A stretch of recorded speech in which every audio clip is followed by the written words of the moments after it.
So as we welcome one and all to the Queen's Park Oval, we had a little bit of a rain delay. The covers have now been removed, and as you can see, we're getting ready for the start of play in this encounter, Trinidad and Tobago against India. This, of course, is the second T20 international between Trinidad and Tobago and India, and of course, this is deaf cricket, and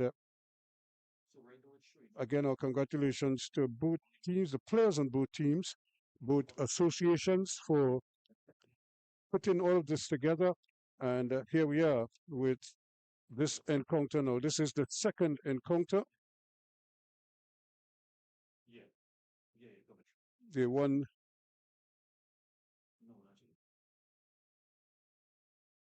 yesterday, India, and here they are again today, hoping to build on that, maybe wrap up the three-match series as early as possible. And of course, this is not going to be an easy ask. Sai Akash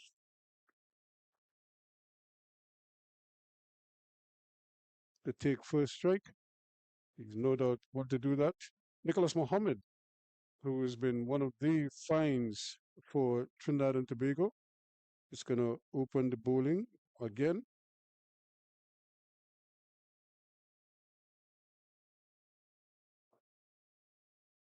And immediately he drops on a pretty good line, good length. And Trinidad and Tobago will be hoping that he could continue in that vein to put pressure on the tourists.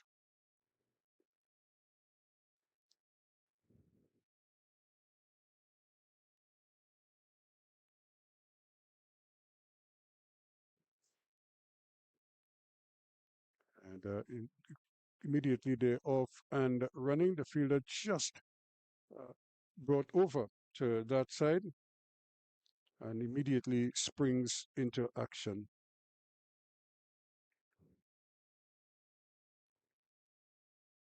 Akash Singh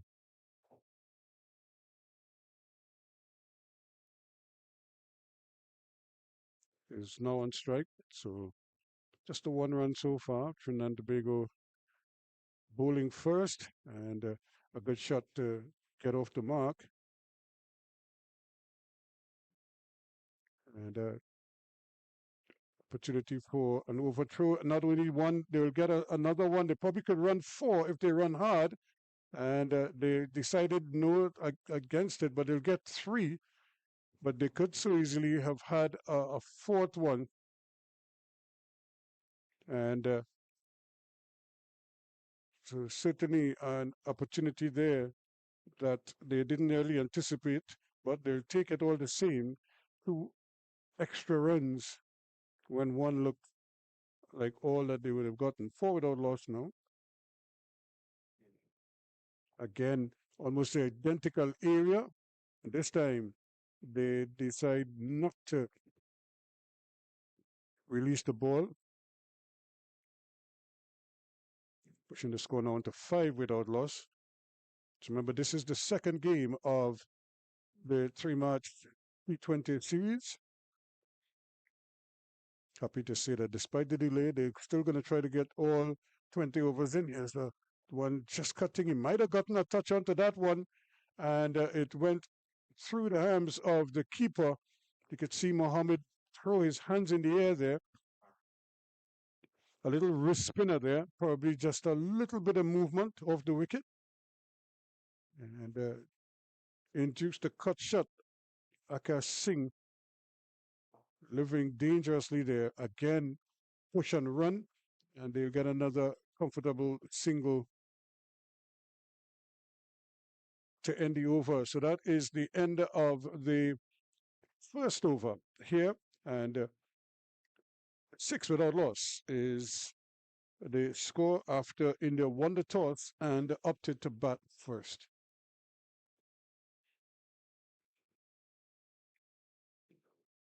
So this is going to be so important. We look for the improvements. The Trinidad and Tobago team,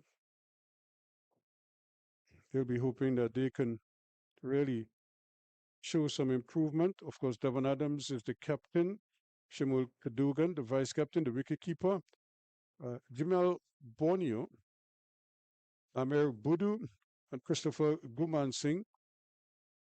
They're fast becoming household names here in TNT. And of course, in addition to that, we have Joel Lord, Nicholas Mohammed, who we just saw bowling that opening over. And picking up the attack now is Budu, Amir Budu.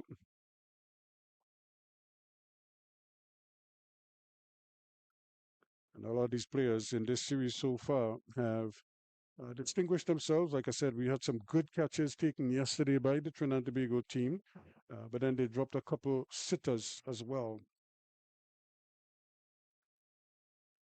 That's a brilliant shot. That is a gorgeous shot. That deserves 4 runs. As straight as an arrow, and it just spread along the turf, and 4 good-looking runs. What a shot that is from Akash Singh. Quickly, the score is into double figures now. It's on to 10. Just to finish off the Trinidad and Tobago team, Orion Murray, Joel Piper is the 12th man today, Nairun Noel, Alan Thomas, and Valdano Tobias. Here's another one going through the point region. That too will get to the boundary. That's 4 more. Again, there is very little margin for error against these two openers. They are so in tune. They're really comfortable with their own skill levels, and they love to cut the ball as well as drive the ball. And so you cannot take it for granted that they will. Unfortunately, we do have a little drizzle coming our way here now. Wrong staff heading into action, and I immediately a little push and run. And this is good cricket because it's like they're scoring off almost every delivery. And so they're putting pressure on the Trinidad and Tobago team from the get-go. You look at it again, and effortless in the running between the wickets. They're not afraid. And that was Valdano Tobias coming in to do the fielding there. And it's a little cat and mouse with the ground staff because the rain has kind of subsided. Little drizzle. Again, a push and a run. Can they tidy it up? And they're going to go for the second round. If he hits, he misses. Well, well, well. That would have been curtains there. It was a risky single. And I think Sai Akash knew that he was in trouble. And had he hit, it would have been curtains for the opener. But Cadogan somehow missed. He had a good sight of all 3 stumps. I don't know, it's probably Mango not in season yet, but he certainly missed. This one is in the air. This could be a chance. No, it's going to bounce. They're going to go back for a second. So good cricket, getting it over the inner ring, and able to pick up too comfortable. Tobias again doing the needful out in the deep. So the 2 men out are long on and deep mid wicket. And flicked away, and that's great. Stop there. Excellent. Now remember, his left hand is damaged, so he's primarily right-handed. And for him to get into line with that one and stop it, cleanly was brilliant indeed. And you have to tip your hats to him. Just look at it here. That could easily have gone past him, but he was able to put the hand on and stop it nicely. In fact, it bounced up to a good, comfortable height to him, and he gleefully accepted it. 19 without loss at the end of over number 2. Nicholas Mohammed, it is, who is getting ready to start his second over. Nyron Noel. And a little bit of flight, and that is the result. That's a great shot. And the first maximum of the day, right over extra cover and over the ropes for a 6. That's a very, very good shot. Just advancing down the wicket, Akash Singh, and depositing it where before we had the Dos Santos stand. And they're probably saying, thank goodness doesn't have a stand there. Some of the spectators might have been scampering. The crowd, not as big as some of the other days, but I'm sure they will be thoroughly enjoying it. Here's another opportunity for a quick single. And they might get an extra one. Again, the opportunity here, the bowler really needs to stop the ball. Once it's coming to him, he has to stop it. He cannot, there's nobody backing up. The man backing up was way out on the boundary. And so that was a giveaway there. So 2 runs in the end. 27 now without loss. The scoreboard ticking over quite nicely. We're in the 3rd over.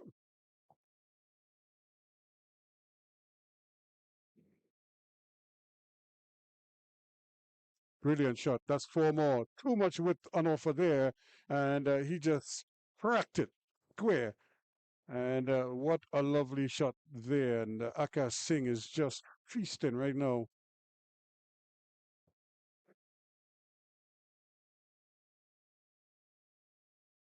Brilliant shot. And just look at the quality of the stroke playing. Now, other than the shots that go aerial, they're making shots. These are what we call sort of orthodox cricket shots. And any batsman in any format would love to be able to execute shots like these. And these two, they are loaded with talent.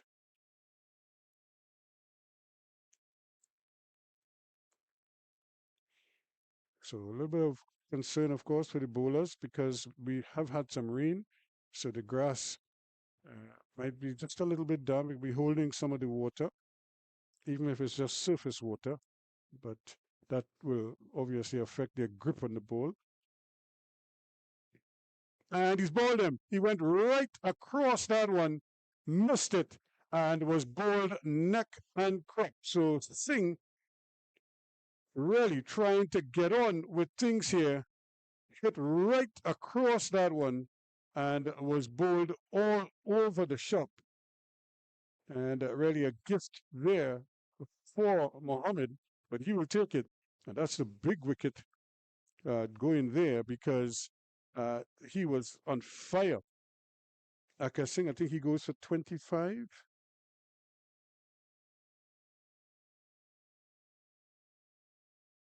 So what a fine breakthrough this is for the Trinidad and Tobago team. He went right across it there. Now, had he done his, I was just praising him for playing good cricketing shots, and then he went and swiped across the line. Uh, he he unleashed what we call a real hee-haw at that one and missed it and was bowled. But spare thought for Mohammed, he must be over the moon with this wicket. He got some punishment, one for 18, and he's only in his 2nd over. But he will take that wicket with a smile. Kind of wicket you remember for the rest of your life. Remember the day when? And he could point to that and remember that one because Singh was threatening another big score here.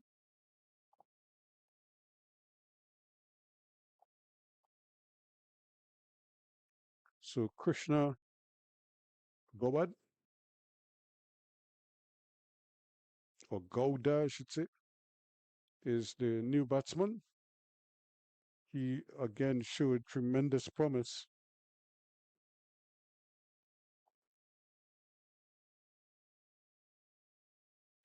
So you get rid of one dangerous batsman and another one arrives at the crease.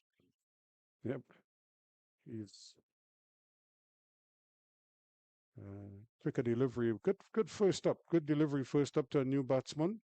See if you could get him to chase one just outside the off stump that he doesn't have to play. But he was smart. He avoided that trap. Again, field is fairly deep and a single all the way. So immediately he too is off the mark. Lost their first wicket with 31 runs on the board.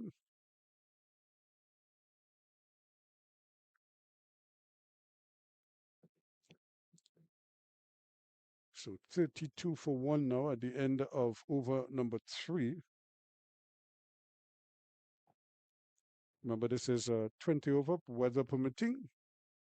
And I think when you bat first under the threat of rain that we've had here in recent days, you probably want to always keep your run rate high because you don't know when they make the adjustments what the target might be for the queen batting second. So you want to set it high so the DRS total might actually work in your favor. And I would imagine these cricketers, the Indian batsmen, are in tune to that. And that's another brilliant shot through extra cover. There's a long chase, and he does well. He got his boot down and really did very, very well indeed. Sliding across, not in the approved fashion, let me just add that, but he's going to take that. Valdano Tobias showing his footballing skills, and then he unleashed his cricketing skills. But what a great shot that is. Just leaning on it. There you go. Get everything behind it. And stops it. Got the slide in as well. There's a mark on the field to verify that.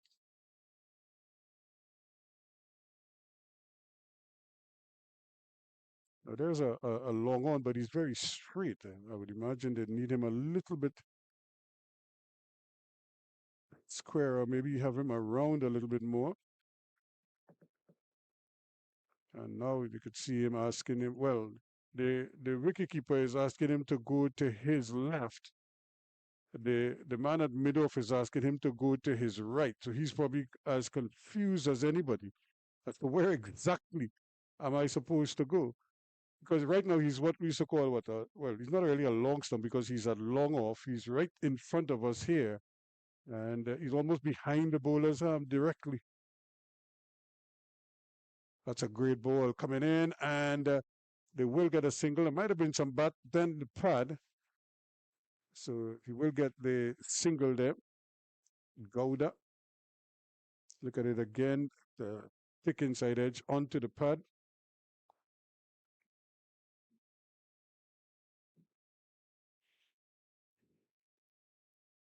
Not a bad over so far from Amer Boudou.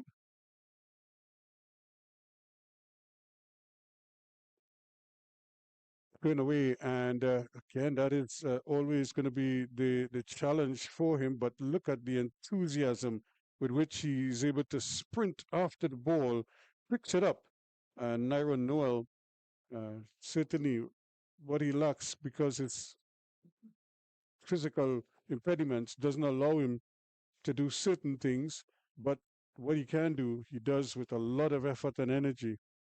And of course, he's out there for his bowling primarily, but in the field, he's giving 110%. We've seen that already.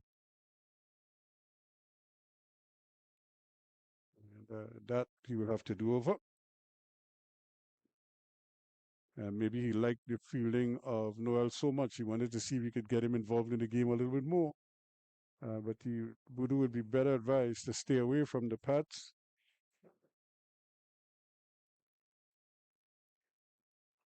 Again, this is kind of like a first for Trinidad and Tobago, so this is a really big occasion for these players and their families. Of course, the Deaf Association here in Trinidad has a one hit in the air. That's a good shot. It's going, and it's gone.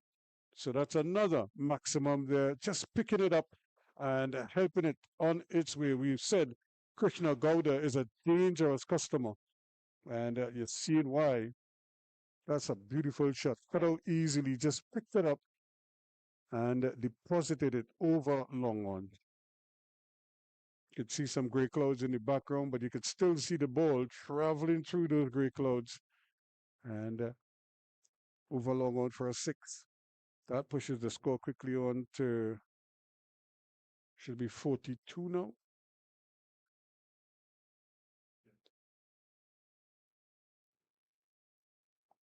Yeah, so it should be 42 for 1 now.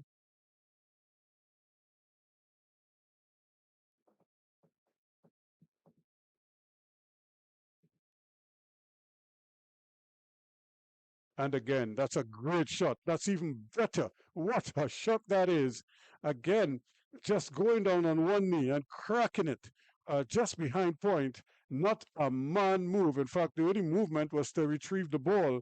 And that is understandable. So good was that shot. And as soon as he played that shot, the rain comes down to spoil the fun here at the Oval. The ground staff a little bit slow in getting into position. Maybe they're reading the conditions, because a short while ago they were quickly into position and then the rain stopped. So maybe they're waiting to see if this is another one of those quick, sharp showers or little sprinkles. But they're being asked to bring the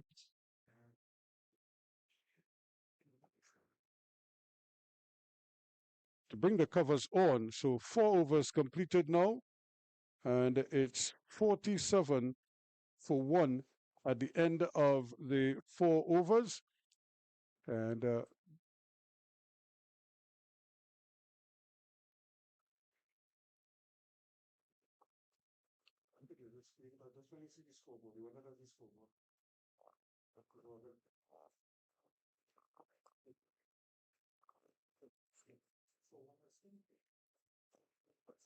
So this 47 for 1, but here's the funny thing, it was 36.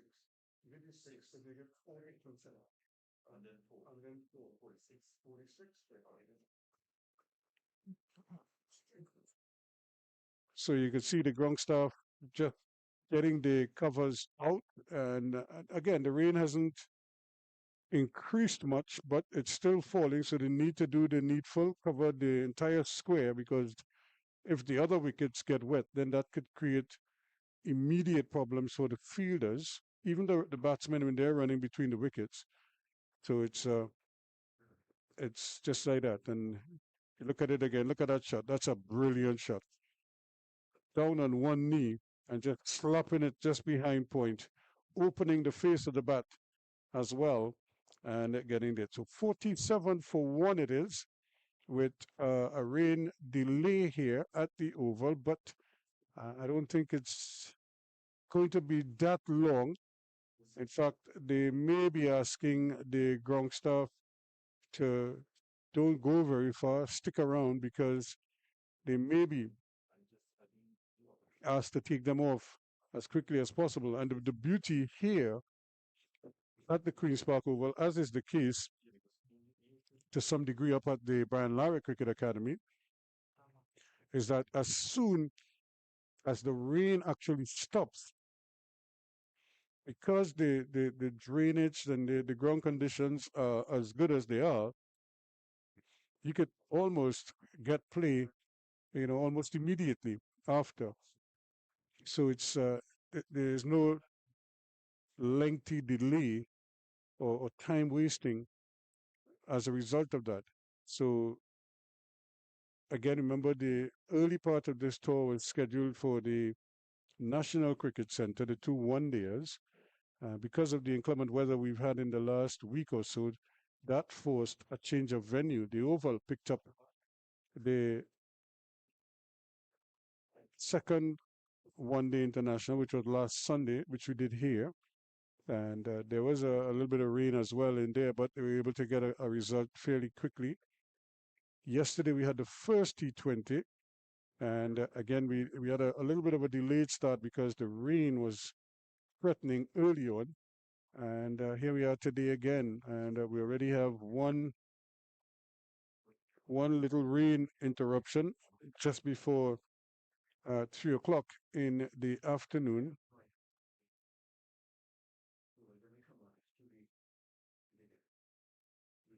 So 47 for 1 it is right now. And so we wait to see. I don't think it's going to be a long delay. It primarily because the rain is really going to trickle, but I'm not sure what is coming behind. I don't know if the umpires are mindful of that, and hence the reason why they are not bringing or taking the covers off immediately, because it looks like the rain has actually stopped. But we're in a little bit of a holding pattern at the moment, waiting to see what is happening. So until we get uh, word that we'll get play to resume. It shouldn't be too long, but don't go too far. There's a little breeze kicking up. You can see the flags fluttering in the distance. And that should help blow whatever rain clouds are up above us, just ahead, just over our heads. And as soon as that subsides, I'm sure the covers will come off. So until such time, stay close, and we'll be back. Remember, this is game number 2 in the 3-match T20 series, the Trinidad and Tobago Deaf national team against the Deaf India team. And as it is right now, 47 for 1, India having won the toss and opting to bat.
Welcome back. Good news. The rain has subsided. The covers have been removed, and the two batsmen are making their way back out in the middle. The players, the fielding team, Trinidad and Tobago, remember India won the toss and opted to bat first.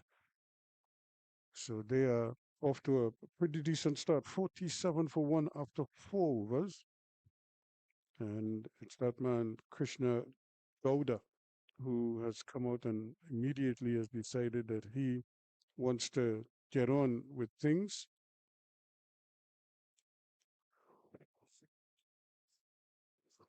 At the other end, Akash Singh is the man who got out for 25, bowled all over the place by Mohammed. And Sai Akash has been the more subdued of the batsmen.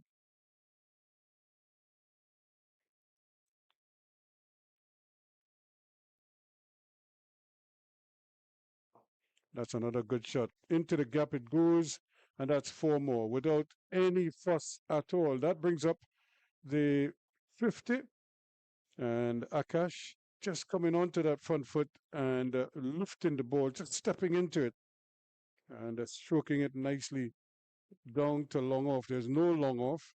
The mid off is wide, so there's a big gap there between the bowler and the mid off fielder. And now we have again. This is where the kind of the confusion is. The mid off has gone to his right, but they've brought the long on over the long off as well. All the same, another easy single.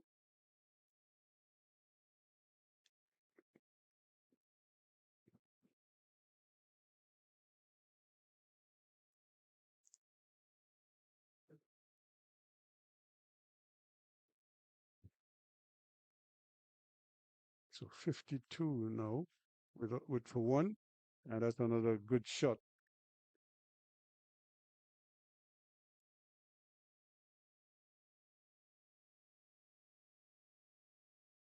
So make that 53 now for one.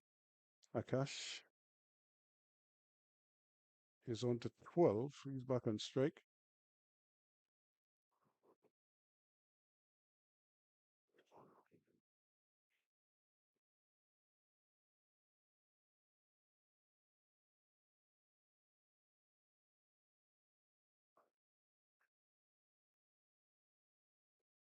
It's a good shot, but can't get anything for it.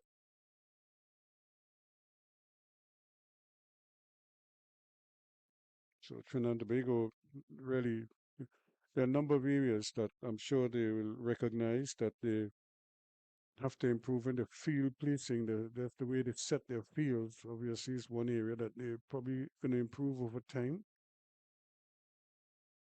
And that's cut away nicely down to the boundary. That goes and it will roll into the ropes for another maximum, or for another 4 runs, I should say. But again, too much width on offer and able to take full advantage of it. So he continues to just roll along. Akash, all of a sudden, he's the one starting to motor along quickly. He's on to 16 now. Gowda, who had raced to 15, is at the non-striker's end.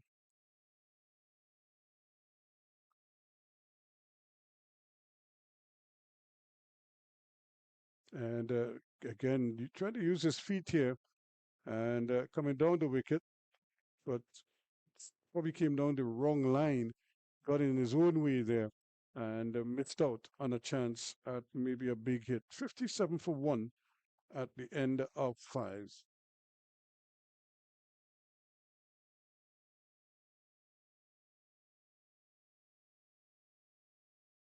So 10 runs coming off of that over. And the sun is out with us now, and really it's out brilliant sunshine. And a welcome addition to proceedings here And I'm sure the players will be relishing the episode. Guman Singh, Christopher Guman Singh, who's had a good series so far.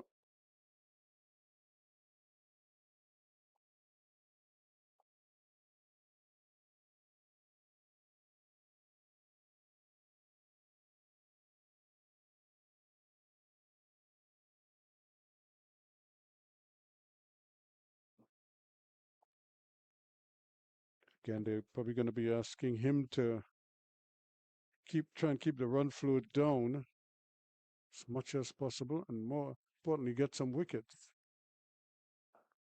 And the first ball sits up outside the off stump and is cracked away.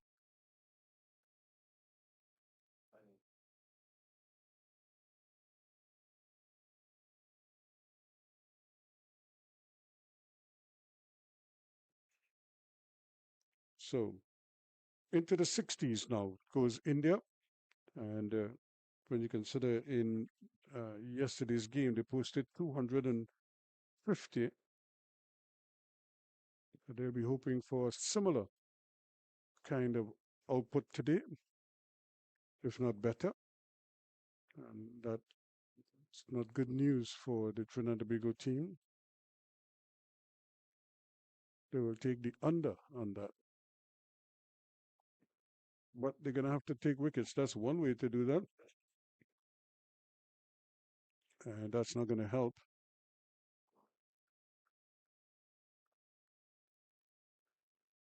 And wicketkeeper Cadogan indicating to Mr. Guman Singh that don't bowl on the pads. Not, no mas, no mas.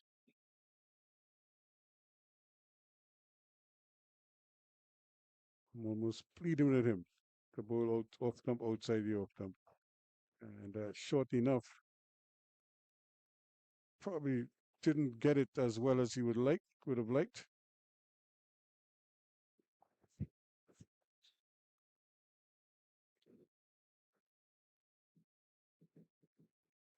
But even then, he was able to get a single out of it.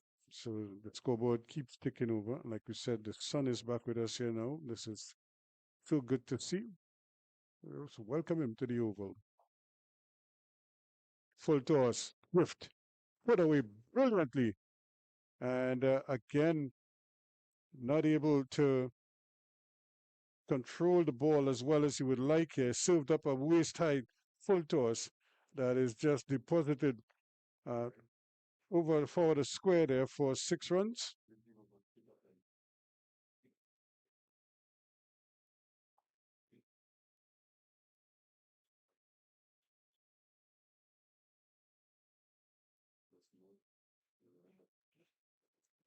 So 69 for one now, and here's the reason why it jumped up there.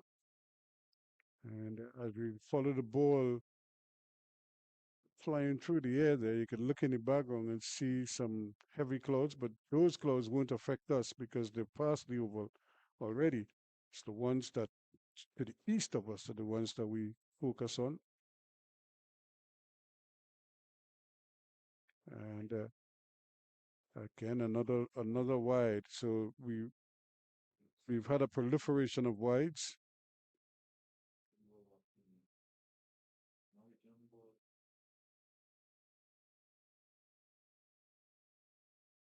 And but the Trinidad and Tobago team cannot afford to lament every wide, every extra, every missed field, and they cannot be so emotional that it kind of affects them and throw them off their game.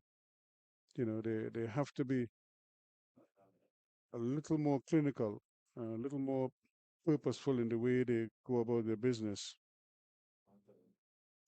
And that's brilliant. That's a good shot. Again, the bad angle taken by the fielder. Now he has the hard work to do to try to overhaul it. In the meantime, Akash is back for a second run.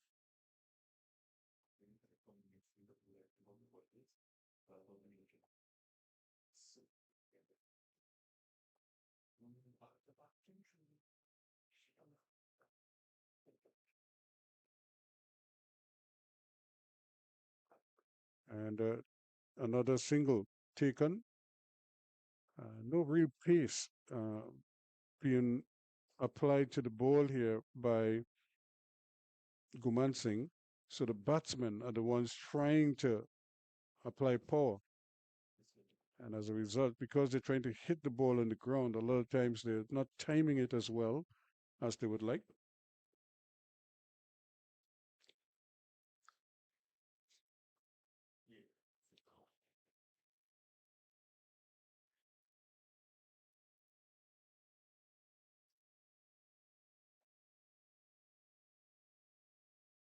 And the minute it's pitched up, it's hiked straight as a die here. And that's another maximum there. Straight down the ground it goes. And just one nice, comfortable swing of the bat.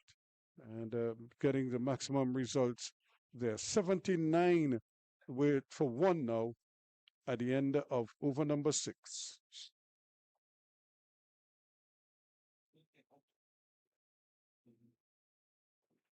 So the power play overs in the books, 79 of them. Gowda is on to 26 now. Akash is 25. So they're basically almost running down each other, so to speak. But both of them have shaped very well indeed. And they're taking advantage of some careless bowling on the part of Trinidad and Tobago at times, just allowing them too many luxuries. They're able to cut the ball very well and able to drive the ball with impunity. And that is a recipe for another 250 scoreline. So Trinidad and Tobago has to be very careful here. They got nowhere near that 251 that we required for victory last evening. And if they allowed the Indian batsmen to get away again here today, it could be more of the same. As I say, good evening to Billy. Billy Furlong is here with us. He was doing some technical work a short while ago. Chief cook and bottle washer. It's good though to be out of the producer's chair, back in the commentary. But Trinidad and Tobago, backs against the walls again. That over from Guman Singh, he looked really tired. He looks stiff. Sore, stiff is the word, Ruskin. Yeah, he looks stiff.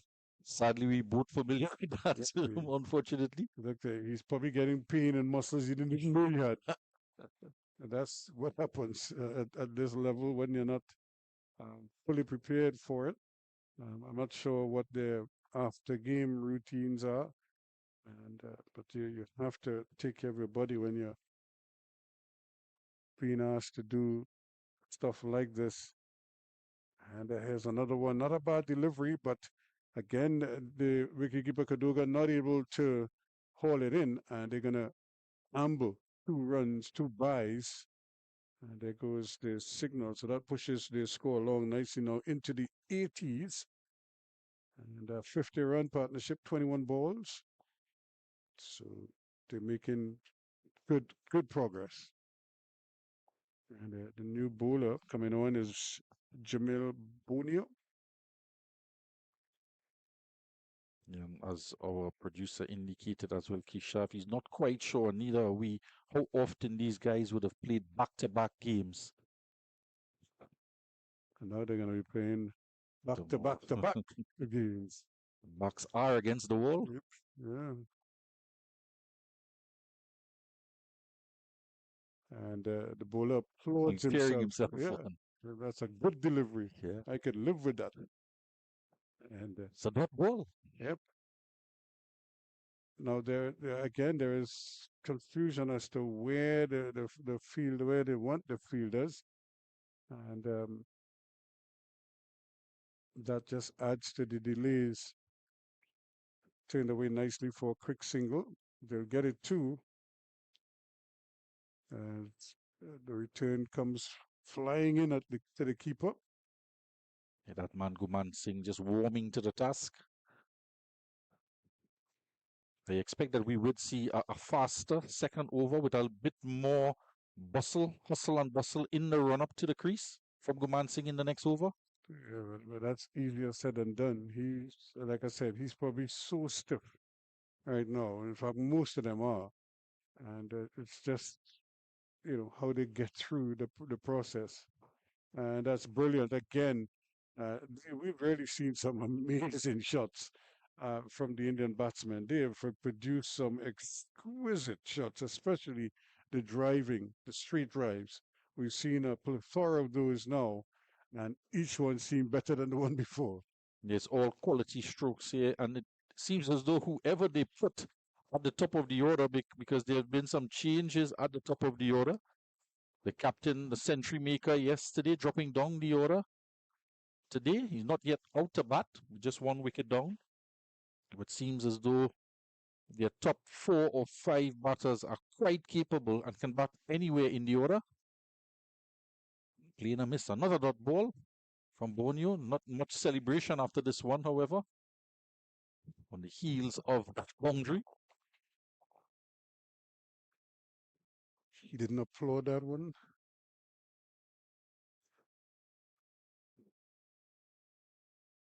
He's applauding this one, Ruskin. Celebrating the dot ball. Yes, but good reason to celebrate. Is it in the IPL when you get a dot ball, you get trees planted? Well, so he knows 16 trees every time you produce a dot ball. And so he has good reason to applaud on that occasion. That's the end of the over. 86 for 1 now after 7. Just 5 runs in the over, and they'll celebrate any achievement. It was quite a good over in the end. A couple deliveries going past the bottom edge outside of the off stump, trying to cut away, but the one delivery that was pitched up was played magnificently straight back down the ground for 4. So honors even in that over from Borneo. 86 for 1, 7 gone. Projected score 2, 3, 4. It's a bit of a Nelson score. They're bringing back Bodu. We just had the 1 over from Guman Singh, and they've gone back with Amer Bodu. The 2 overs, of course, 28 already. Yeah, so no Guman Singh, just a 1 over from him. So I was told yesterday from your good friend, Mr. Glenn Arson, indicated to us that Amir Bodu is 15 years of age. Well, talented, young, bright future. It's another good shot.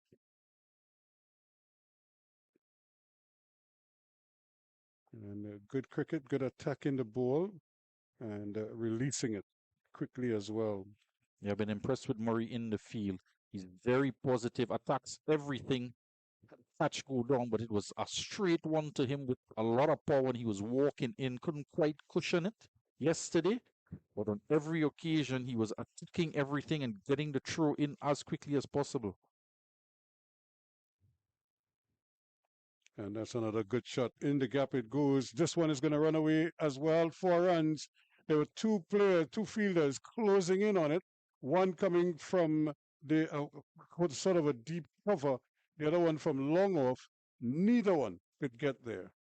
Well, it's 3 if you count Guman Singh, who tried to collapse on the ball.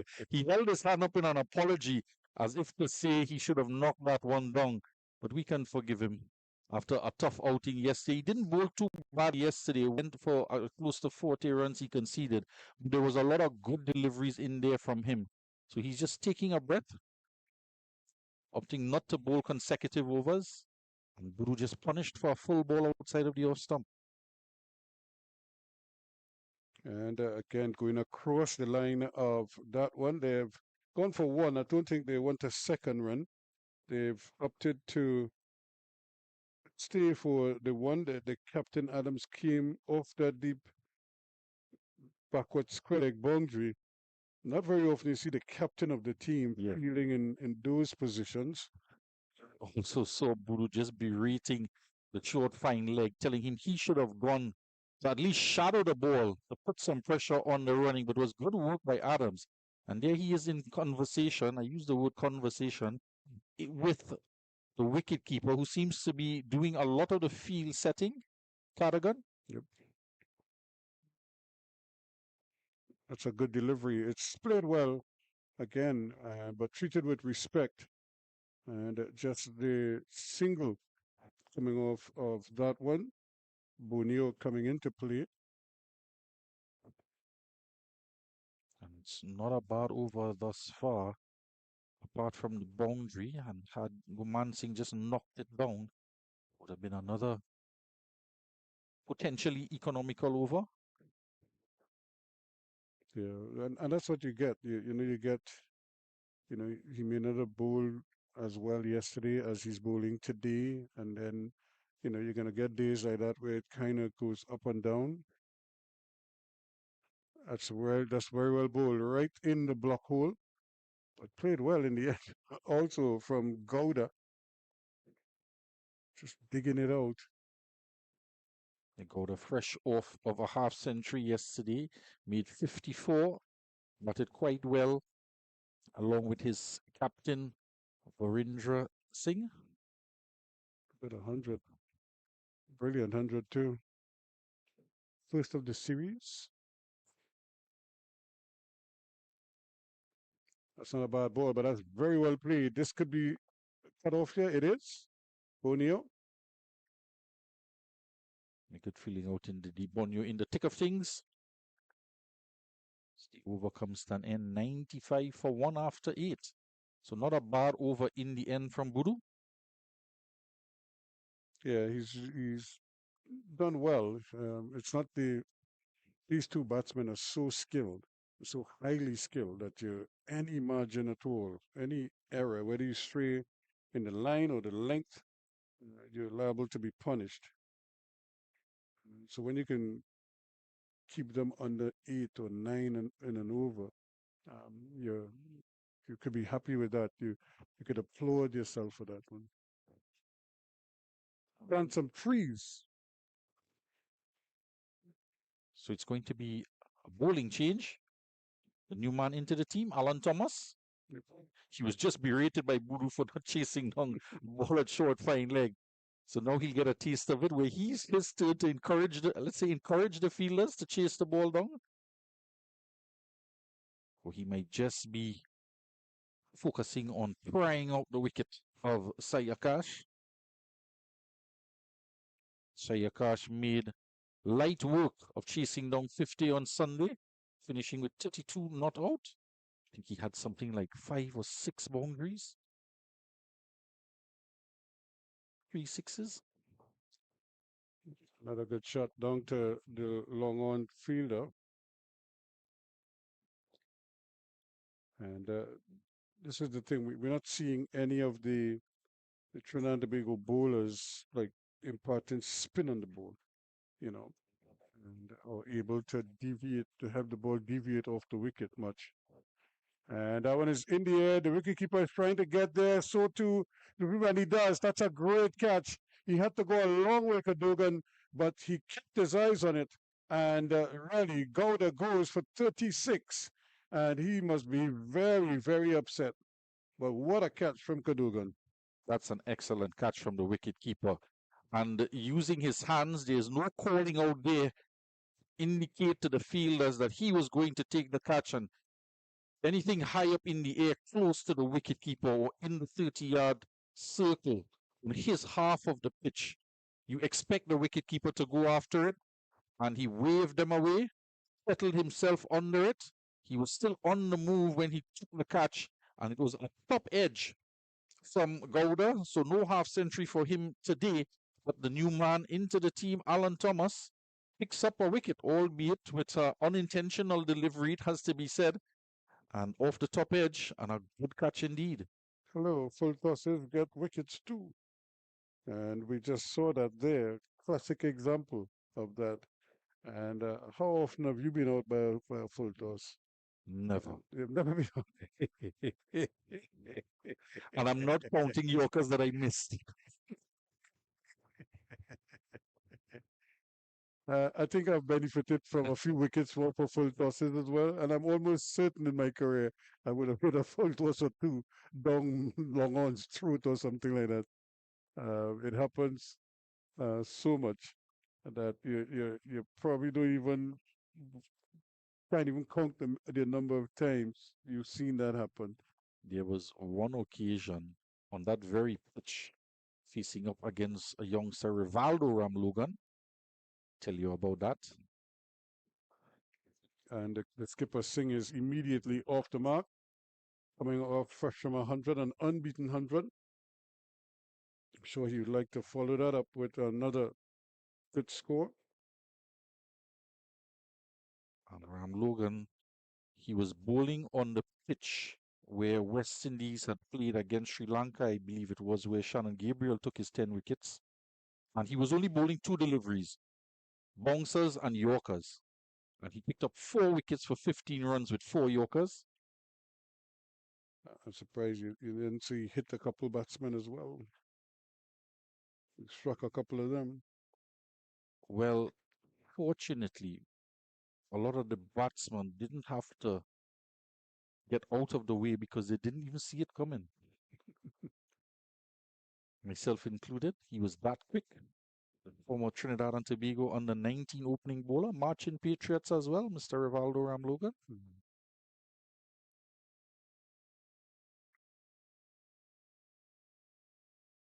And again, a nice tumbling effort there. And Guman Singh doing very well to get his body behind the ball. And now he's being congratulated by his teammate. Similar to the dive he put out in the last over. This time he was aided by the pace of the delivery. Just straight at him. The ball obliged him not coming too quickly so as to evade his dive. We'll have to check that area there. We'll have to tell the ground staff to pay particular attention. And good bit of fielding in his follow through. There's one more delivery to come in the over, Ruskin, and it will be most economical over of the innings as well as taking a wicket. Potentially one more delivery. Yep. Just 5 runs from it already. So actually 4 under wicket. So we see yet again the keeper moving the captain, bringing him off the out of mid wicket into a short extra cover. Well, it's not short extra cover on the ring. And immediately they get a single. The ball is thrown to him. Borneo with the return, but the wicketkeeper, although he removes the bails, the batsman was safely through. 100 on the board, 100 for 2 after 9. And the Indian team will be quite happy with that total. For the second consecutive time in 2 days, they've brought up the 100 in the 9th over. And this time doing it with 2 wickets down.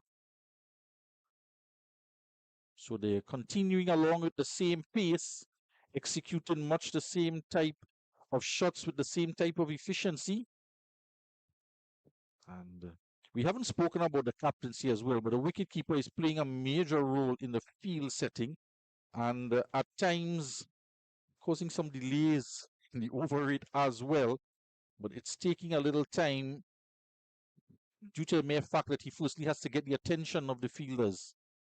So all eyes either on the captain or all eyes either on the wicketkeeper. And I think the strategy team of the Vindra Maharaj and they has settled on the fact that the wicketkeeper would be doing the one making the fine-tuning adjustments in the field. I think they probably gave him that license, seeing that he is standing behind the stumps. There's another full toss turned away nicely. And they'll count 2 more, despite the best efforts out there of Tobias. So Amir Budu, the youngster, attends the deaf school in Port of Spain. He is going to finish off his spell. And he might just be one to consider for the secondary schools cricket league. Just another good delivery. This time he was forcing the batsman to have to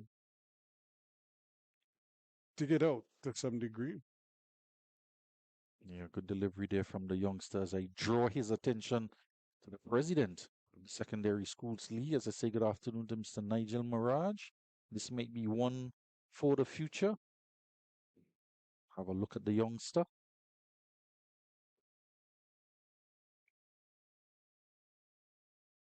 And it's a little bit harsh. I don't think it was that wide, but it's called a wide. I'm not quite sure what the skipper is trying. Yes, he's trying to get the attention of. Yeah, we have a little drizzle again. Yeah, and I think that is why he was trying to get the ball back to Budu as quickly as possible.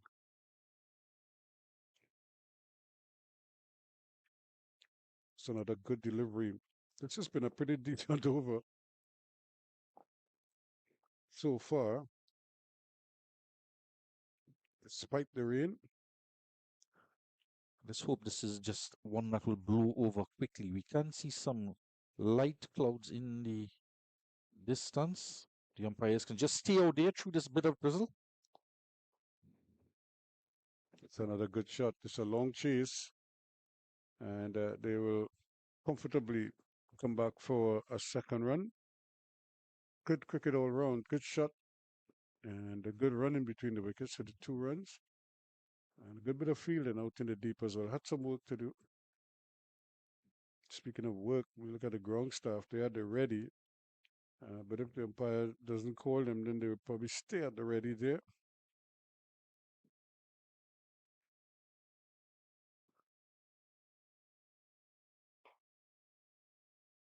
It's been a very good over so far from Budu. He's been full. He's mixed it up with a couple of them on the body as well as outside of the off stump. So you want to finish strong here. Just one wide in the over. And this is what you want to see him develop the ability to move the ball, even if he just goes with the natural left-hander's angle, go across the right-handed batsman. But he's bowling from around the wicket to the right-hander. And he's indicating now that he wants somebody on the third man boundary. And the mid wicket is going to run across.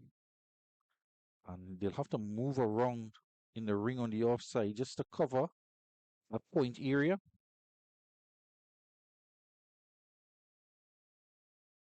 And exactly where they did not cover is exactly where the ball goes. It's going to go close to the boundary and into the boundary, exactly where Budu was asking for the fielder to go. He came across from mid-wicket onto the offside, but there was no adjustment of the fielders in the ring to move across. And he's spoiled the over somewhat with that bit of, unfortunately, not proper field placing, and it's gone for 4. Yeah, it was certainly another good shot into the gap, and they were able to pick up another boundary. So they're dealing in boundaries, and they're doing it quite successfully. 110 for 2 now in 10 overs. Yeah, so the ring carts and the support staff are rushing onto the field. And ironically, the rain is going to subside, but we will take a drinks break. So it's been another positive start from the Indian team. Gowda going for 36, and the pair out in the middle, building close to a 50-run partnership now. And with the score on 106 for 2, we'll take a break as well after 10 overs.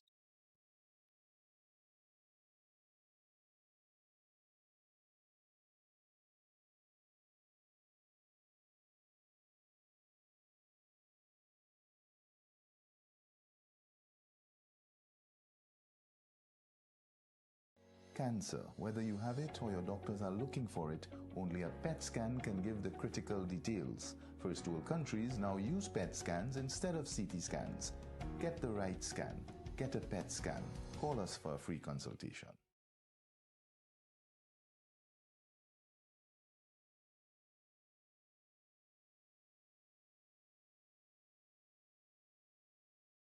Cancer, whether you have it or your doctors are looking for it, only a PET scan can give the critical details. First world countries now use PET scans instead of CT scans. Get the right scan. Get a PET scan. Call us for a free consultation.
Thank you very much. As we welcome you back here, the players have been refreshed, and every time the umpire is waving, I'm not sure if he's waving to the scorers or if he's waving to the dressing room, or if he's waving to one of the Music, players. I think it's music, Riskin. The man with the DJ man up there, your partner, Mr. Glenn,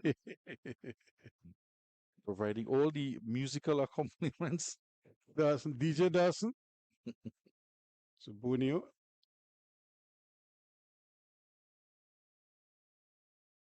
And again, it's you look at his mechanics, and it's really about. It's not an aggressive kind of of an approach.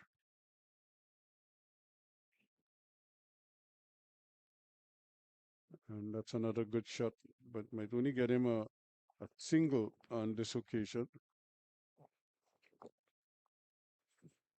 Yeah, I'm just wondering, he's tossing the ball in his hand with the motion of an off-spin action. But he's pushing the ball through, so he's not quite spinning the ball and might want to bowl the off-spin delivery perhaps as a variation, as a slower delivery at times.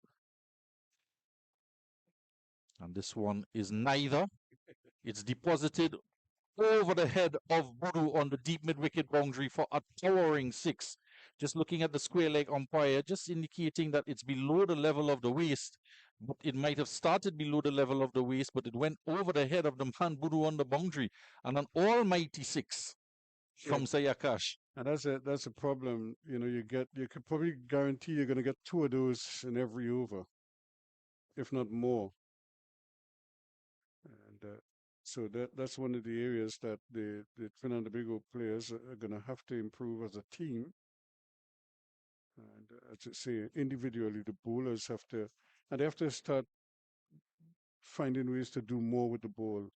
To challenge batsmen of this quality, you have to create some kind of pressure on them. He is with an off-spin action. And they're going for a single. It's not there. And he wanted a single, a sing, but his partner, Akash, wasn't too interested. So it was another full toss as well.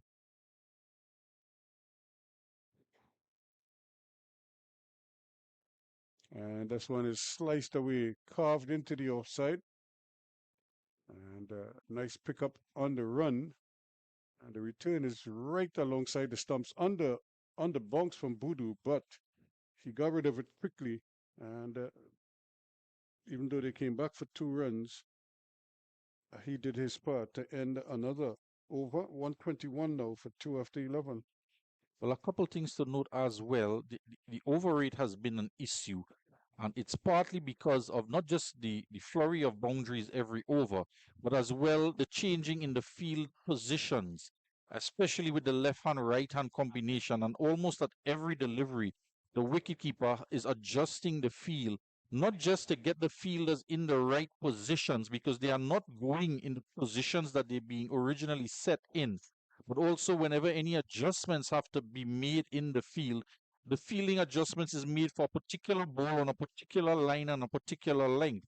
But if the ball is not delivered in that area, it means that the field is out of whack, so to speak, because it's going to be put into the areas that the field is not set for. So, and here's a classic example. The man at short extra cover or short mid-off is being encouraged to go to his left by Mohammed Bowler. And the long off is being pulled a little bit to his right, but that takes time. And now they've decided to move the man at mid-wicket and bring him on the offside as well. Much to the bewilderment of the bowler. Yep. So it's taken a while to get it right. Is he in line with the long off now? Well, that's the thing. The long off has to go to his right, come to his right a little bit. And that's a good pickup. And the return is over the head of the bowler. And they're going to get the second run there. So Guman Singh did the right thing. He picked up the ball quickly, but instead of throwing it to the wicketkeeper's end, he fancied the bowler's end, but he missed the bowler by some distance in terms of height.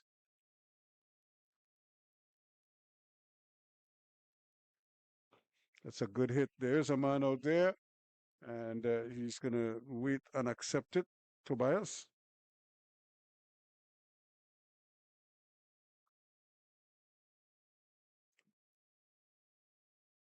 So that's the thing, and this is the kind of the nearest that the Trinidad and Tobago team has had in terms of a bowler bowling a consistent enough line and length.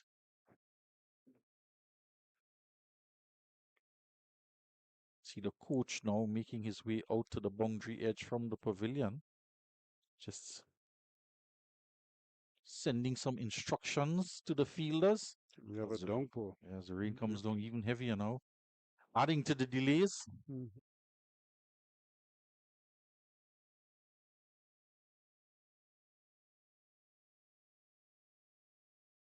And again, almost every time they play that shot, they more or less guarantee at least a single.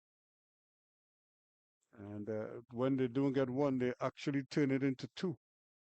Yeah, we was indicating yesterday as well that the glaring difference between the running between the wickets from the Trinidad team as compared to the Indian team. And there's no hand signals from the Indian batsmen. They know where the gaps are. They know what constitute a run. That went right through the gate there. Captain Adams is out there, but the Cruz another couple. I understand why they're setting the fielders in the deep behind the fielders in the ring, Ruskin, because the ball is going straight through the fielders in the ring. Yeah, it's and again, all they have to do is, put the big barrier down. Well, ironically, and they're putting Noel in that position now. I was about to say, the ball follows Thomas again. Well, it's almost like a comedy of errors. The guy with the one good hand was for the guy with two misfield twice. And the batsman Singh just places it in the direction of Thomas, who was moved. And it's gone past him for four all the way to the back wall. It's almost like it has a little GPS signal. Thomas. Well, it's really coming down now, Ruskin. Heavy downpour, and we will get a break in play here as the umpires call the ground staff onto the field. So at 131 for 2 in 11.5 overs, down comes the rain, and it's going to add to the delay in proceedings, and we will most definitely have to have some truncated overs now because it's a heavy downpour, and unfortunately, this may mean a longer break in play. And we'll take a pause here and we'll resume when the covers are being removed to continue on with play.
Welcome back to the Queen's Park Oval.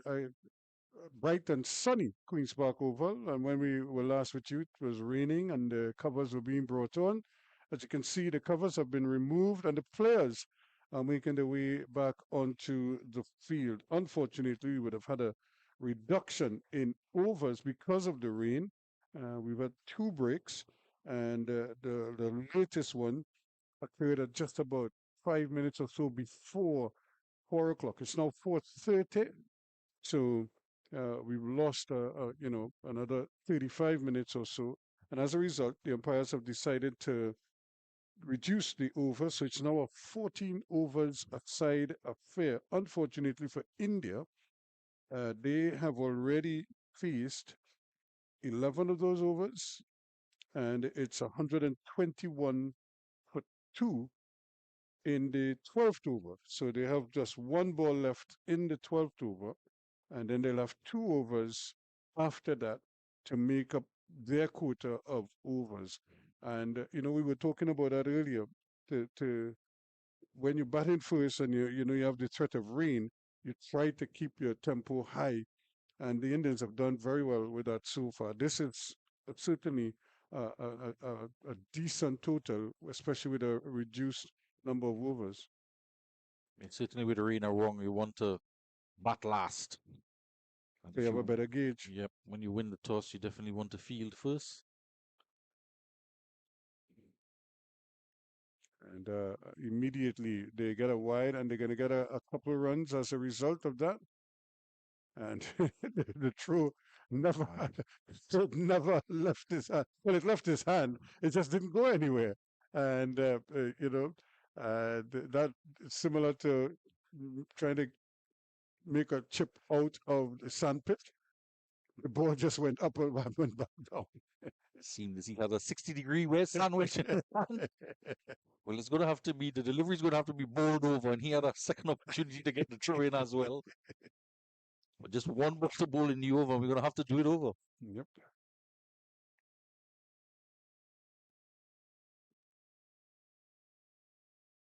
Looking for 2 here. Look at the communication, Erskine, between the running. Yep. And they're under no pressure, really. They seem to know exactly what they want to do. That ends the over, and at the end of it, it is now 136 for the loss of 2 wickets. Yeah, just looking at the communication between the wickets as compared, and we've been trying to make the comparison because the Trinidad and Tobago team have great difficulty running between the wickets, and the Indian batsmen out there for all of the games have been shown setting the example how to run between the wickets, and there is absolutely no hand gestures. They just look at each other. They're looking at the field as well, and they know when single is on, when the second run is on, and they can communicate without saying a word between the two. And the Trinidad and Tobago have to learn and take a page out of their books. Firstly, to assess how to judge a single, and then look at your partner to know that it's communication, looking at each other. And if your partner is not coming, then it's not a run, because it means that one of you is going to get run out. Looks like Borneo back into the attack. Yep, Borneo, it is. Who's going to pick it up?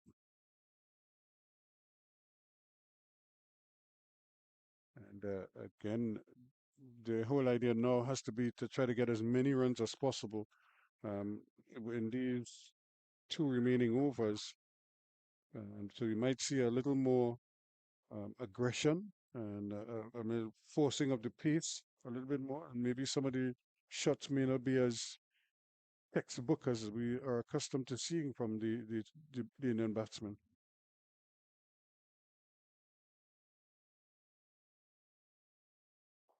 And that one is played nicely. That's going to go for 4. That's exactly what the doctor ordered for the Indians.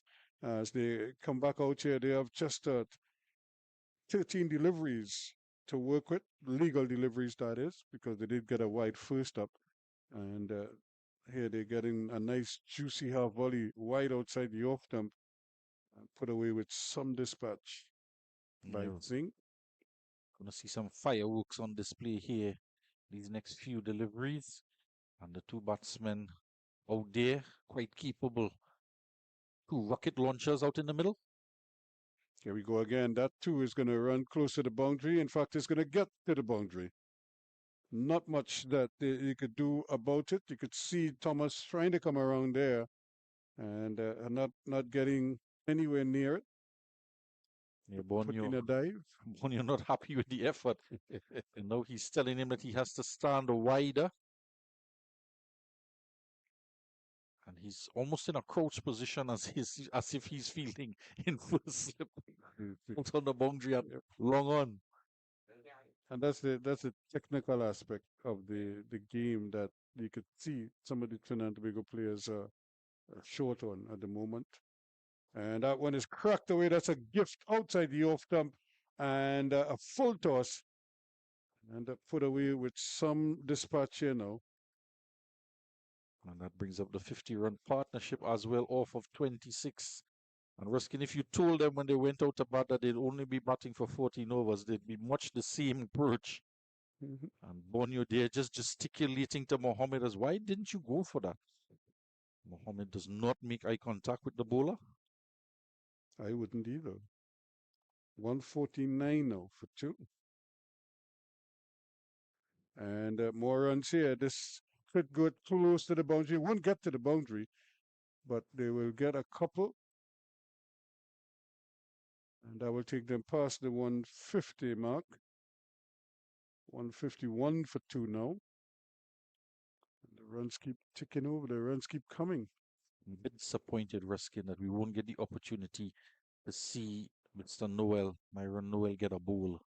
I saw him bowling in the nets on some of the few highlight clips on Facebook, on the Facebook page of the Trinidad and Tobago Deaf Cricket Association, and he's a good-looking spinner. And they needed somebody to somehow, stem the flow. They're going to go back for a second run, and no problems at all. The batsmen are comfortably back for 2 more to end that over. At the end of it, it's 153 for 2 now after 13. And so 150 runs coming up in that over as well. And yeah, with just 14 overs to go, 4 of the bowlers bowling 3 overs in the second innings and 1 just 2 overs. But in this innings, we won't have the opportunity to see him try and get a couple wickets with his, I believe it's leg break that he bowls.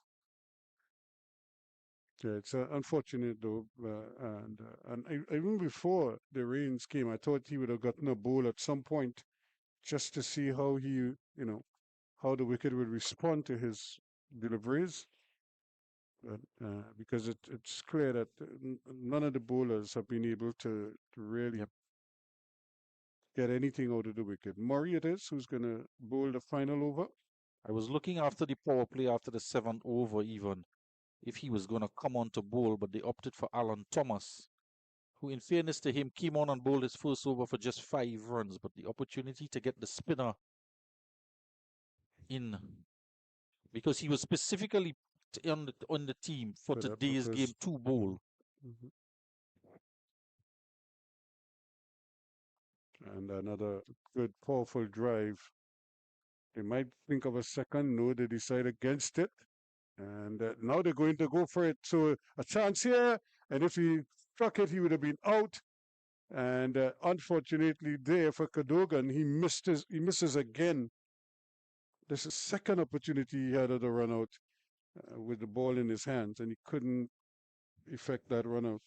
Well, the problem was, well, there were 2 bites at the cherry. The throw came into the non-strikers, and it could have struck the stumps. The bowler could not gather it, Murray. And the wicketkeeper, to be fair to him, was backing up well. And Akash misses out on a chance of getting a half century there, because any kind of touch onto that probably could have deflected it past the keeper, past backward point into the cover gap. Big gaps out there for him. He just missed everything. And for that run-out opportunity, the wicketkeeper should have taken his glove off. This time he does get it into the gaps. He will get the second run, and that will bring up his 50. So very well done again for Sai Akash, showing that he is certainly growing in confidence here on the tour. Yeah, 2 big sixes from him and 3 fours as well. And coming back to that wicket keeping and that opportunity for a run, it goes to what you were saying, Ruskin, that they don't have quite that experience in matches. And that little bit of extra bit of information, should have taken the glove off to get a better throw in at the stumps. On both occasions, here he is again trying to impart more pace. They go for one, and they decide against it. Ponyo closes in. So a good over. Final over of the innings, has to be said. Just 5 runs conceded. An idea here, Ruskin. 2 legal deliveries. No? Legal deliveries to come. Yeah, it is. The sun is back out, which is a good sign. And so I'm sure, and Cadogan again making adjustments in the field, and it's almost as if he insists that the fielders move around after every ball. And that's a good hit. Will it go into the hands? There's a man waiting there, but he cannot hold on to it. He drops it there. Tobias, he got it into his hands and took it a little bit low down. And when it hit his hand, it went down, as opposed to him trying to walk in a bit and take it at a much higher level. So even if it bounces out of his hands, it might go up in the end. He got a second bite at the cherry. On this occasion, he kind of was stooping down, and as it left his hand, it went straight to the ground. Well, he was smiling and he was being cheered on by his fellow fielders. They would appreciate the fact that it did not go for a boundary and that he got in the way. Just 1 run in the end. I don't know if Murray was all that happy. Murray would have loved to. He was cheering. He was happy he didn't go for a boundary. And there's another chance here. This one is in the air, but it's going to fall safely. It's going to fall in what we call no man's land. Another chance at the run out. And they were able to get 2 runs. So that should end the innings right there. It's 161 for 2 after 14 overs. And 37 not out for the captain. Very interesting. Coming down the order today on the heels of 100 yesterday. And Sai Akash getting in the runs, 53 to him as well. And the other half-century maker yesterday, Krishna Gowda, he got to 36 rather today. And an excellent total yet again from the Indians, 161 for 2. They are just 11 runs short of where they were yesterday at 172 after 14 overs. So I don't know if that means a better bowling effort from the Trinidad and Tobago team than yesterday.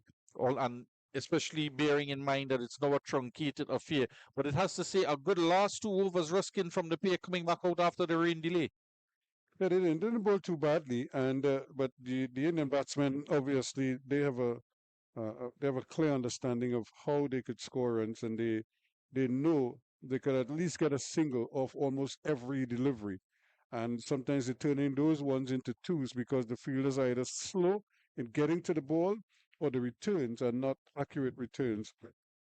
We did have the run out opportunity, but again, that's because they were trying to squeeze a second run, and it should have been a run out, but it wasn't to be. They didn't hit the target, but I suppose the Trinidad and Tobago players would be happy. They have a target. The question is, can their batsmen concentrate for long enough to give them a chance to make an impression on this 162, or to get anywhere close to the 162 required for victory? Well, the good news is that they won't have to worry about having to bat all 20 overs to do it, because it's only going to be a 14-over affair, and they were bowled out yesterday inside 12 overs. So at least with this opportunity, when they go back out there, they now know that they can really try to go hard at it and not worry too much about losing their wickets. because they do have wickets to spare because of the fact that it's only going to be 14 overs, and we set to resume at 4:50, and play should go on till 6 o'clock for us to get a result. There'll be 4 power play overs, and 4 bowlers will have an allotment of 3 overs, and 1 bowler will have just 2 overs to bowl. So we will resume just in about 5 minutes time or so.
Thank you very much as we welcome you back here to the Queen's Park Oval, where we're getting ready for the Trinidad and Tobago reply as they chase 162 for a victory.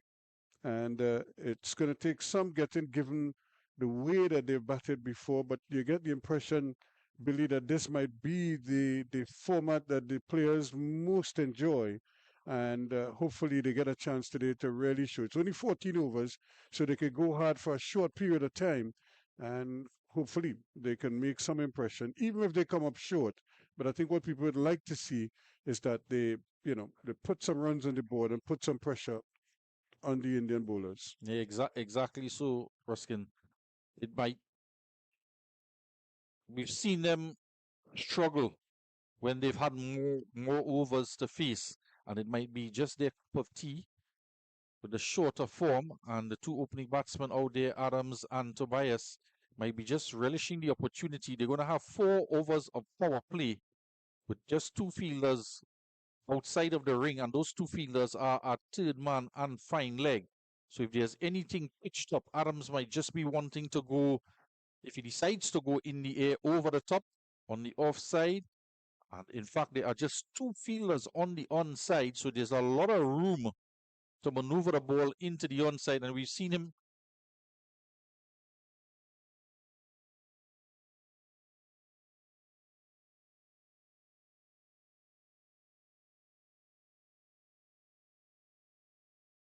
So here's the first delivery, and it's not what the doctor ordered for the Indians. A wide delivery, and the Trinidad and Tobago pair of Tobias and Adams sneak a single. So they're off and running 2 without loss. And let me just give you an updated figure based on the Duckworth Lewis. It's 176 that they're facing in the same 14 overs.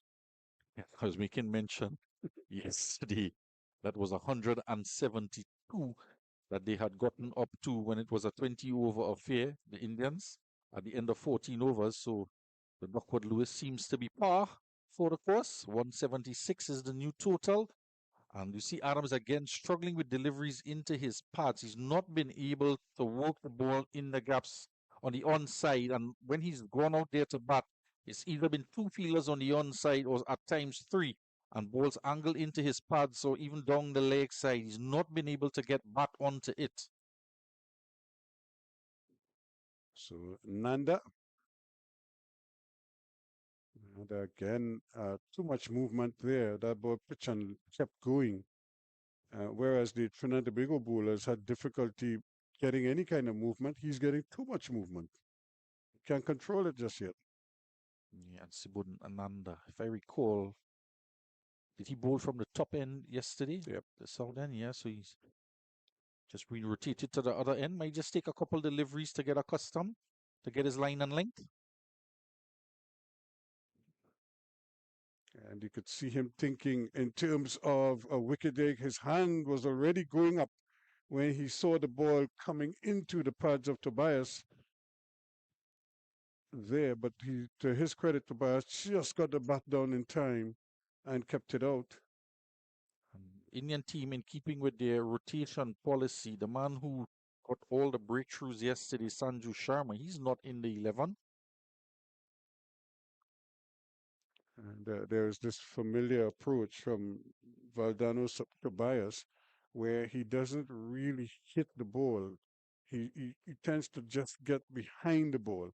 And even in doing so, sometimes it looks a little bit awkward because he's leading with his right foot sometimes because he tends to get very square when he's playing the ball.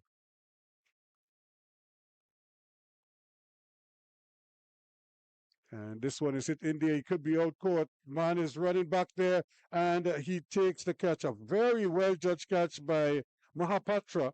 And that is the end of Tobias without scoring. Yesterday, he was run out without facing a delivery for no score. And today, he goes caught trying to go in the air and just spooning a catch to Mopatra. A couple of days ago was his birthday, and he's still in celebration mode as he takes a catch there. And already Trinidad and Tobago losing a wicket inside the first over of their innings.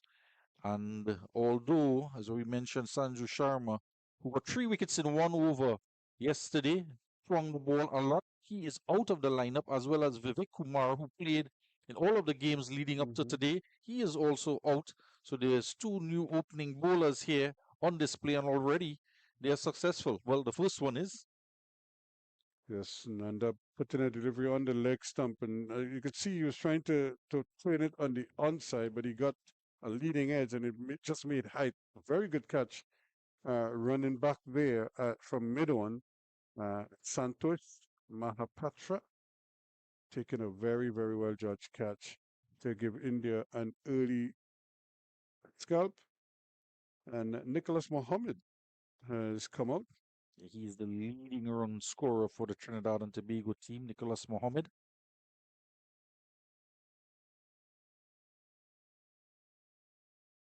And he gets a very good delivery first up and did well just to keep it out. Didn't try to do too much with it, but at least he decided to at least take a look at it first before having a go. Leading run scorer. It's not really seeing much for the Trinidad and Tobago team. He got 11 in a total of 38 yesterday, and 22 in a total of 50 on Sunday. So as he goes, so goes Trinidad and Tobago. And that's a brilliant delivery. Bowled him, hit the outside edge and just hit the off stump and knocked it back.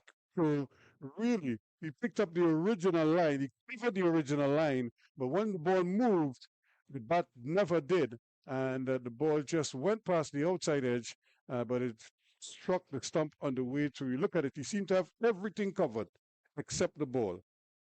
And he does paint a picture. Now, if you don't see the hardware being disturbed at the back, you would say that was a good defensive push. He had a good position, but he had a good position for the original line of the ball. And once the ball moved, that position, he had to make another adjustment, and he couldn't. He too goes for no score. He couldn't get the left pad across to the line of the ball, the moving delivery, and he went onto the back foot, and his front leg was off to the leg side, which meant with that open stance, any movement away from the bat was going to go either onto the edge and either way beating him, and this time knocking the off stump back top of off, as they say, and an excellent delivery. Just 3 extras in the innings and 2 wickets in the first over. And unfortunately for Trinidad and Tobago, seems like much of the same, as Orion Murray is promoted in the batting order ahead of Jamel Borneo. Or can you think it's just a question of who got padded up first? Well, really and truly is who is probably the most eager to get out there to see if they could save the day here for Trinidad and Tobago, because it's not looking very good for them at the moment. There were 6 ducks yesterday, and Mr. Murray included. As such is the dominance of the Indian bowlers.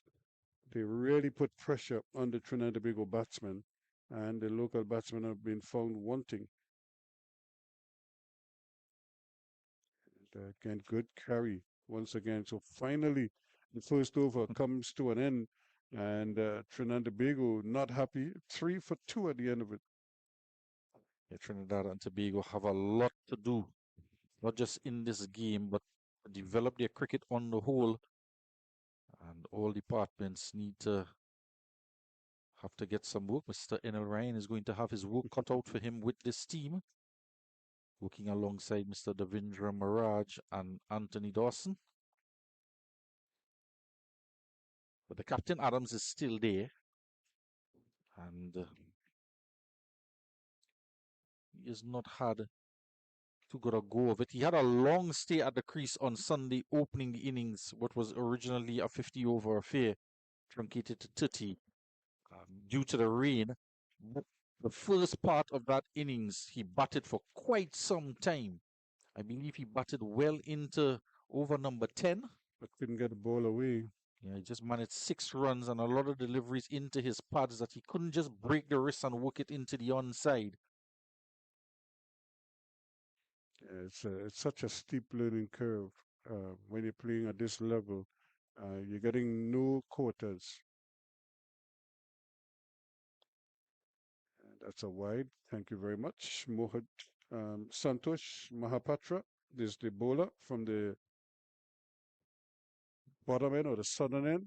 And you look at how he's walking. He too looks like he's as stiff as anything because the body is probably not accustomed to this much cricket in quick succession. So you kind of work your way through. And that's even wider. So another one. And then that's the other thing, we if you don't play this amount of cricket and your body isn't used to it, it reminds you in different ways. You're not always injured, but you're so sore that you can't execute the way that you're accustomed to. And that's another good delivery. And a tumbling save there by the keeper Ashraf. But he was certainly having some difficulty moving on that occasion. Did well in the end, though, to not concede a bye. And we've seen a reluctance from all the batsmen to get forward, to get fully forward, and they're just playing from the crease. Not much feet movement at all. And this time pushed out on the offside by Adams, but again, can't get it through. It's a better looking shot on this occasion. Getting that front pad out, opening and full back face to that delivery. And if he can just get some confidence, get some timing onto the ball, might be able to get in the runs today. Edged and down to third man it goes. There is a man scampering down there. They'll just have to settle for the 1 run. So finally, Adams is off the mark. Yeah, and runs off the bat for Trinidad and Tobago. All the other 5 runs have come in extras with wide deliveries. We've taken those. Most definitely. They all count. Yep. So for the first time on the tour, we're seeing the all-rounder Santosh Mohapatra, the birthday boy, getting an opportunity to open the bowling. Played away nicely on the onside, but not with any real power. And another brilliant afternoon here at the Queen's Park Oval. It really looks a picture. The shadows are beginning to lengthen across the ground as well. And the bright red of Trinidad and Tobago. Trinidad and Tobago's uniform on display. And this is kind of what has transpired with the Trinidad and Tobago batsmen. They just can't get on top of the Indian bowling. I suppose it's really a battle of survival for most of them. Most definitely, yeah. Because they can't get the ball away. They can't get it off the square. And that must be the most frustrating thing. Even when they make contact with it, it's not going anywhere. And speaking of trying to get it off of the square, played on a miss, but the wicketkeeper not able to prevent it from going for a wide. It's a wide signal by the umpire. So they're getting it done in extras. And you're right, it seems as though the mindset is more of a survival mode. And with the low totals posted in the other 2 games, played away nicely, but unfortunately found the fielder who knocks it down quickly. Can't get it through. It's the end of the over. At the end of it, it's 8 for 2. Yeah, and one of the people who might just be able to break the shackles is the captain Adams. And it seems as though he's predominantly an offside player. He looks to score the deliveries pitched on the off stump and outside of the off stump, even though we've seen quite a few beat the outside edge. And he's probably not accustomed to the standard of bowling from the Indians here. They are, although it's been 7 extras, they've been very accurate in the games leading up to this one. And their control has been quite exquisite. They managed to move the ball off the pitch as well as in the air, the faster bowlers. Played away nicely. That's in the gap, and that could get them a couple runs. And they'll be happy with that. So good open face there from Murray. Squeezed it out square of the wicket on the offside. Yeah, and they might just be thinking now with just 14 overs and 4 overs of power play, they just have about 11 deliveries left in the power play. So they want to try and maximize these last few deliveries and get a move on. Again, we'll take those two. They're coming off a thick outside edge. So now they've changed the mindset to try and look to be aggressive, both batsmen. And with that positive mindset, you see them getting forward now, trying to be aggressive, and the runs starting to flow. So both the left-hand, right-hand combination in effect here for Trinidad and Tobago. Can it put off the Indian bowlers? See the captain just changing his guard there, switching to a leg stump guard. We've been saying he's struggling on the onside. That's a glorious shot. That's Clive Lloyd-like, and a brilliant shot indeed for 4 runs. Yeah, no, this is the difference when you try to be positive instead of trying to survive. And I said he switched his guard to leg side, and he was struggling to play deliveries on his pads. So by changing his guard to a leg stump guard, he's opened up more of the offside, and now we're seeing what he's capable of. Got that stride in, nice high elbow, and Mr. Clive Lloyd would be very proud of that. We're coming up for 50 years of that Test victory in 1975 under the stewardship of Mr. Clive Lloyd. I remember that, the World Cup 100, when all seemed lost. And the big cat, the super cat, came to the team's rescue. Again, that's more runs there. In fact, might get 2 if they hurry. And they will get a second run. And I'm not sure if he actually grounded the bat. Oh, no. And just as I was talking about grounding the bat, Murray kind of stumbled into the crease at the non-striker's end. He wasn't sure where the ball was, and he probably didn't even have to dive to get in. But he could not have known that. I think the bat just got stuck. Yeah. Yep.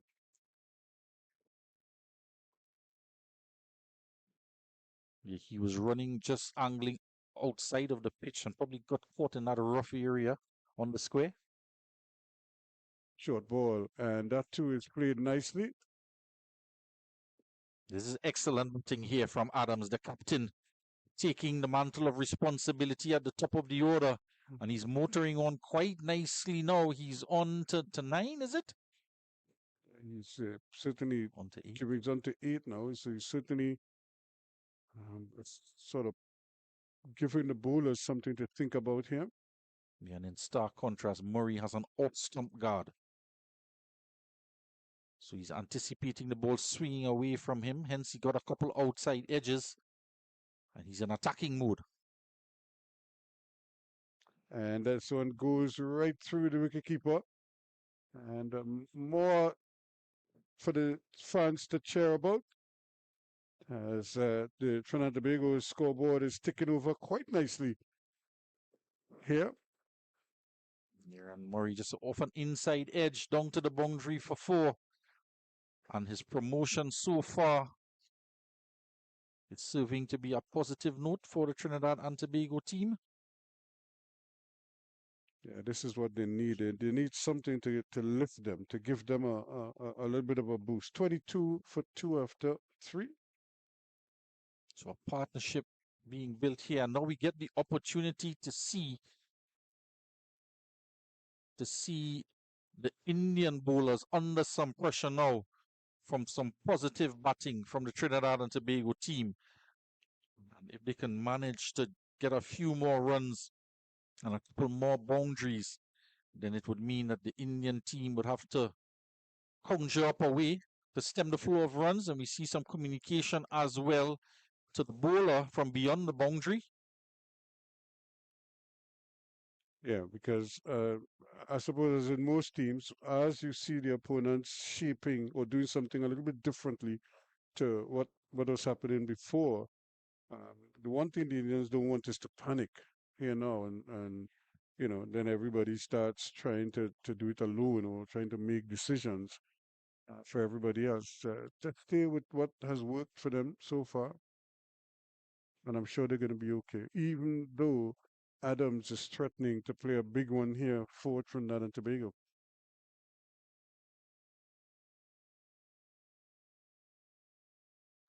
And here he is again, driving, just planting that right foot and bringing the bat through. It really does look like Clive Lloyd when he He drives does. the ball. Hunched over Mm. the bat in his stance, and when he gets forward to drive the ball, Clive Lloyd has that bit of an angle top hand wrist position, mimicked here by the Captain Adams. Having a big go at that one. That one, he was really going for broke there. Unfortunately, missed everything. Yeah, where the foot ended up after the fact is where it should have been. His eyes lit up when he saw that ball pitched up, but just angling across him, beating the outside edge. You got another chance. And this time again, it's hitting the edge. That two can run for 4 runs. 4 in the dark, as they say, but he's going to take that. Yeah, fortune favors the brave. And struggling yet again, as you can see on the onside. He tried to close the bat face, did it too soon, and almost the bowler was ready to go up shouting for an LBW appeal, but as he shut the bat face, it exposed the outer face of the bat and got it past the keeper and slipped for 4. Yeah, that's a productive shot, not the best of shots. Does it count as a reverse sweep? It doesn't quite count as a reverse sweep, but like I keep saying, the bats that they're making now that you have to pay all this money for, they are big and thick, and so an edge, it is almost like a full-blooded drive with a bat from 20 years ago.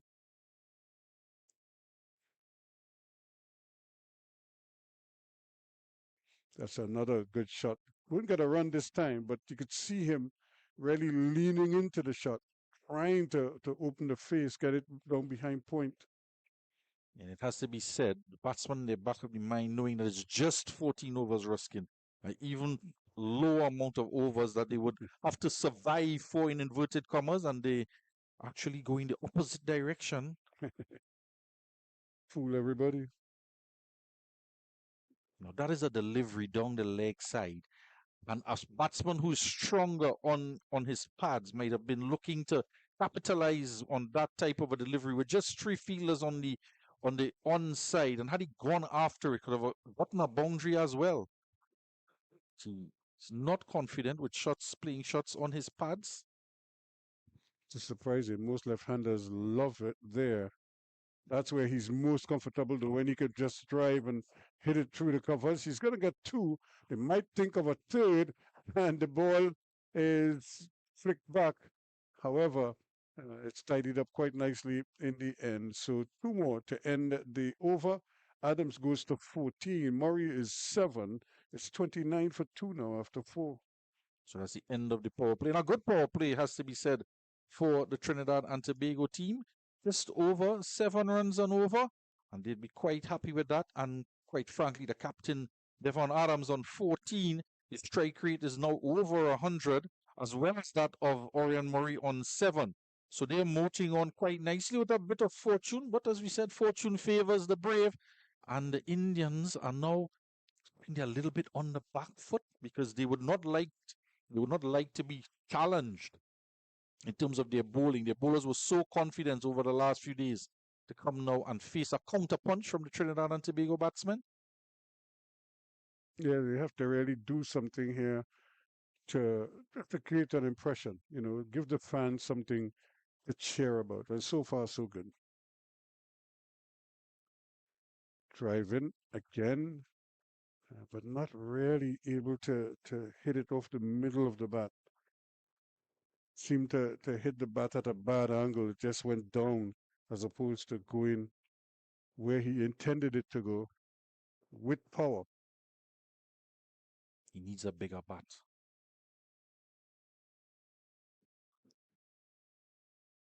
That's played in the air, but into the gap as well. That's gone. 4 runs.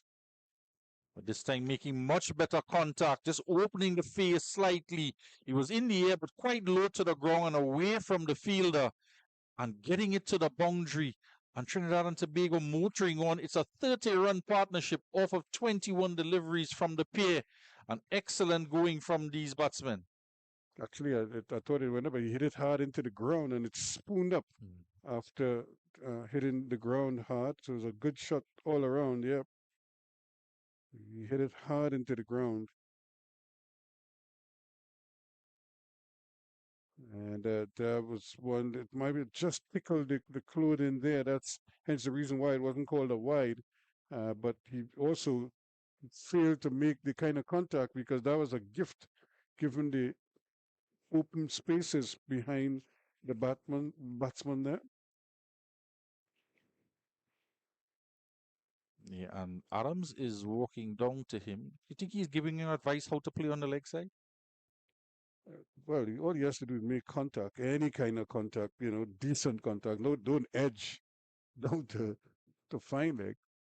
But Adams is so strong with those cover drives, and this could have been a single, but that again, for regular quote unquote cricketers, that's a dangerous area to judge singles. We've seen time and again, even the regional players have real difficulty judging singles square the wicket on the onside as well as on the offside, especially the non-strikers.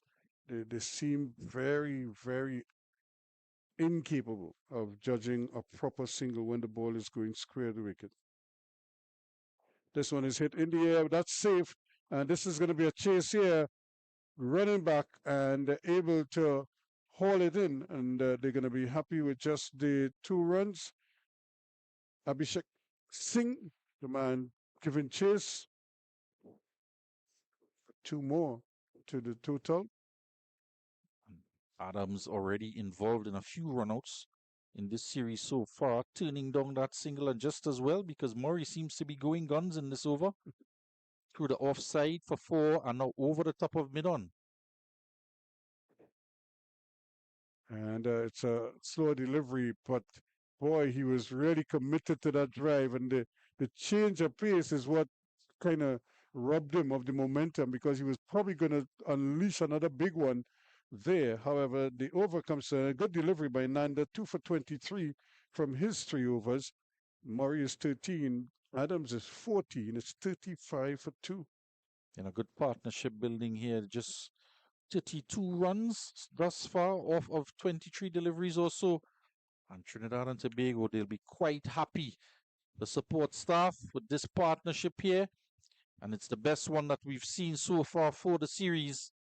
And inspired by a knock from the captain here.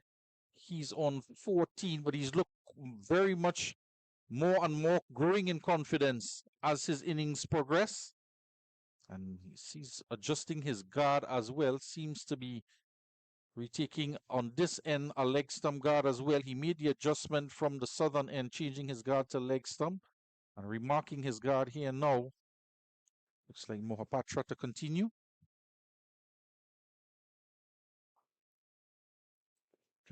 Just a little bit cramped here. You can see him changing the shot, wanting to play a big expansive drive, clear the wicket, but with a straight bat as opposed to the horizontal bat that he was trying to sort of back drive it.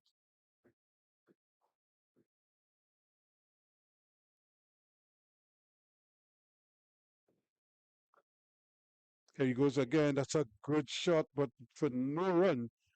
And he must be kicking himself there now because either side of the captain Singh probably would have netted him 4 runs. Yeah, and he does have on the offside a deep third man, a very fine backward point, a point cover, extra cover, and mid off. And he's going with him again, and he can't get it through again. but by virtue of the fact that the fielders there in that ring, particularly backward point and cover, they're not on the 30-yard circle. And by them being just about 7 yards or so inside the ring, they're just narrowing the angle. It's that they've been back on the ring might have just created a little bit of a more of an angle for the ball to get past them. Good shorter delivery. Just mixing it up here now. He knows that the penchant is for him to drive through the offside. He just shortened that one a little bit, and all the batsman could do is just defend it. He was still on the front foot and defending off of the front foot, although the delivery was short. So good change up there from Mohapatra. And again, pitching up further this time, but bang on target. Yeah, I think he's realized that any opportunity that Adams have on the off stump, on outside of the off stump, even middle and off, he's driving into the covers. But if he tucks him up a little bit on middle and leg, he is less aggressive, not as confident. And he tends to defend more than anything else. And this time he's bowled him. Well. What a delivery again, just going across the seam and hitting that off stump on the way through. So another fine delivery that accounts for another wicket. It's 35 now with 3 wickets gone. Now look at this beauty here. He just dragged the length back a little bit, but it seemed to hurry onto the bat, just pitching on about middle or leg stump, and he was in a defensive position again, Adam, but the ball seaming away, clipping the top of off stump, and an exceptional delivery there from Santosh, getting the ball to move around, starting it on middle and leg, making the adjustment from deliveries outside of the off stump, and just adjusting his line as well as his length, and able to pry out the wicket of Devon Adams, the captain, who was looking really good. He was looking better and better, growing in confidence at the crease. But Trinidad and Tobago now have lost their 3rd wicket. And is it Nicholas Mohammed coming out? Nicholas Mohammed's out. Is it the captain? The wicketkeeper, vice captain? Cadogan, yeah. He is the, and he has shaped well, but he hasn't had any runs really to write home about. So they're going to need him to produce something. Today is the day. He's already seen his captain put up his hand before he was bowled with a beauty. And now Shamil Cadogan.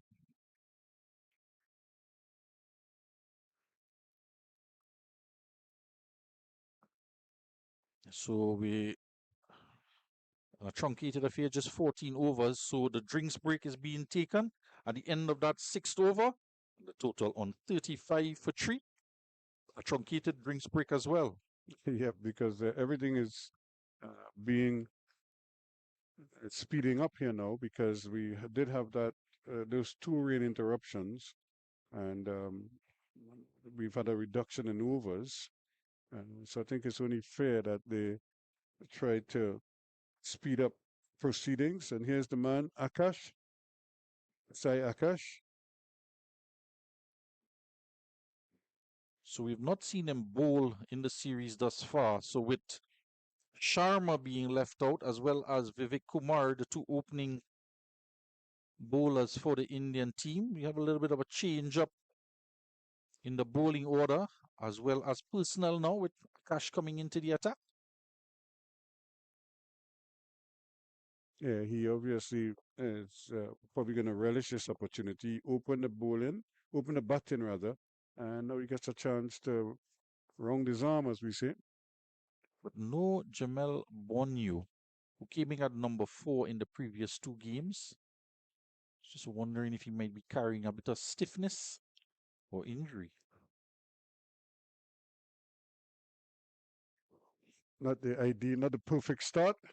And but the thing about it is, look at how it hurried the batsman. He couldn't even get. Yeah. It came at him so quickly. Very deceptive piece. Yep.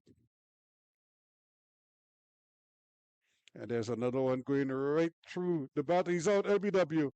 Again, not able to pick up the line properly there. and Murray goes for 13. LBW to the man Akash.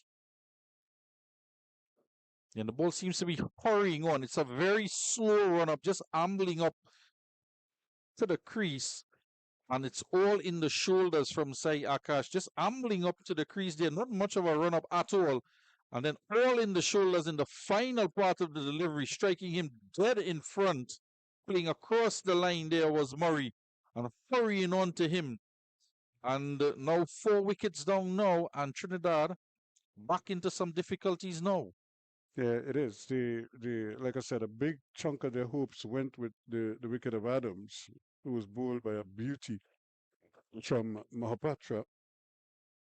And it's going to be interesting now how the rest of the batting, the middle and the lower order, how they shape up against this very potent and varied Indian attack. Because we're seeing the seam bowlers come to the party here and showing what they're capable of. And this is what we were talking about earlier. The Trinidad and Tobago bowlers have to learn how to do something with the ball. And we're seeing here how adept the Indian bowlers are at doing just that. If they're not seaming it, they're changing the pace very well. And the Trinidad and Tobago batsmen are being caught off guard. That's just the naivety of the batting as well. They know how to, as they're coached to step out and make a defensive prod or whatever it is. But that's if the bowler bowls a particular type of delivery. When that changes, what do you do now?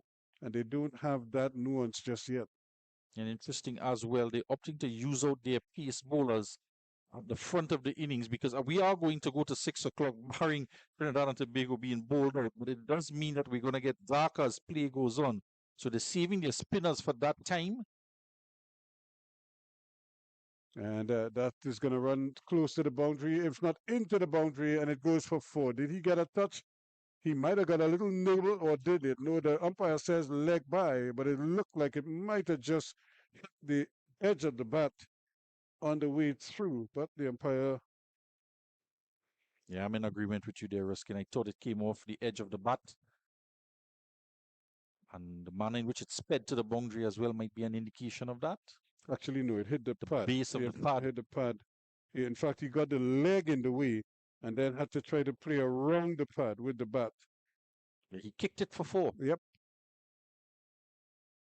Then he's got bowled. All he had to do was try to play down the line. He tried to, I'm not quite sure what shot he was trying to play there, but he was not in line. And he too goes bowled neck and crop for no score. Yeah, that went straight through him. He's batting on an off stump, but he's clearing the front leg and he's making space for the ball to pass through between bat and pad. The young 15 is Budu. Amir Budu. Yeah, Budu, the young 15-year-old, being sent in ahead yet again of Jamel Borneo. Borneo will now make his way out to the middle. And maybe they were thinking just to push him for the last few overs of the innings if they needed to get quick acceleration. But now he's going to have to come in with more than half of the overs left in the innings with the total just on 40, chasing 176. Yeah, that's 2 wickets already in the over for Akash. Yeah, and all the runs he's conceded has been extras. Because out of that total of 40, not quite sure how many extras, but it clearly would be a lot. Yeah, so he had a wide, then he had the wicket. He had the 4 leg byes, then he had the wicket. And so if you to continue with that trend, this should be a dot ball or wide. Or wide. There's the wide. The next one is hitting him on the pad, and he's a loud appeal. The umpire says a dead ball, and because he really wasn't playing a shot. Well, Budu kicked one away for 4, Yep. and it was given leg byes. Let's have another look at this one. Did the bat come down? It has to be the question, not in the mind of the umpire. Yeah, he's batting. He's almost close to that off stump. Yeah, that's playing a shot. Yep, he was trying to turn it on the onside, but the umpire wasn't convinced. So I suppose he was going by the baseball ruling. Did he come around? And I guess not. And again, he goes right through him. That one just missed the stump. It actually jumped over the stump, and that could so easily have been another wicket. Well, it would have been another extra had not had the umpire not signaled dead ball and had that one hit the wicket. It was on its way to crashing into middle, jumping over the stump. We would have seen a clear pattern in the over. Yeah, this has been an eventful over at that. And the umpire just making sure that Cadogan knows what is happening here. Sai Akash, 53 not out at bat opening the innings. And bowling a splendid first over as he was picked up 2 wickets for 2 runs in that over, 41 for 5 at the end of 7. And the light feeding here at the Queen's Park Oval with shadows coming across the ground. 5:34 in the afternoon. And just 14 overs in the innings. So we're halfway there. Yeah, yep. And we're not anywhere near half the runs required. 176, the Duckwood Lewis target. Reminding you that the Indian team, with a couple of rain delays, only managed to face 14 overs in the innings, got to a total of 161 for the loss of 2 wickets. And a recalculation from Duckwood Lewis, and the total 176 needed, the target. And the top scorer for the innings, Devon Adams, 14 runs to him, followed by Orion Murray, 13. And that's hit back and he's out caught. Brilliant catch indeed. The first ball from Kuldeep Singh. And did he take the catch? Well, they're debating. He's out caught. It was a good catch. It was low down and it came off the bat at a very awkward kind of an angle. He didn't really hit it as well as he wanted to. And but that is the end there of Borneo. Jamal Borneo, look at this here. It hit low down on the bat and it went right back. The bowler took a good catch, both hands, and then he rolled. Look at the roll there. He just embellished it. That rule. Alligator that rule from old Dave Mohammed. There's a couple extra rules in that. Enjoying taking a wicket off of his first Kuldeep Singh. And he's in the wickets yet again. And this time on the first delivery, and the Trinidad and Tobago innings just capitulating now. With 7 overs gone and just 41 runs on the board. And the Trinidad and Tobago team just losing their way after what seemed to be a promising stand between Murray and Adams. They had just crossed 30 runs in the partnership and was looking very good until Adams was outbowled by a piece of a delivery from Mohapatra, getting the breakthrough, and the 2 opening bowlers bowling their full allotment of 3 overs. And Sai Akash coming in, taking 2 wickets, the opening batsman, in his first over. And immediately now Kuldeep Singh picking up a wicket off of his first delivery as the very stiff-looking Guman Singh makes his way out to the middle. So just a 1 over from him. Yeah, he's asking for 2 legs. And so the umpire says, fine, we'll take that. Now, we haven't really looked at much at the field placings, but they have this unusual field setting. They have a short, straight mid-wicket and a short, square mid-wicket and a traditional mid-wicket. And this one is another wide. So the trend continues, a wicket, a wide, but let's see if it will be another wicket here now. And we saw a lot of that in yesterday's game where as the wickets fell and they got into the lower middle order and tail of the Trinidad and Tobago innings, there were more and more fielders getting closer to the bat. And of course, not allowed within 15 yards of the batsman without a helmet.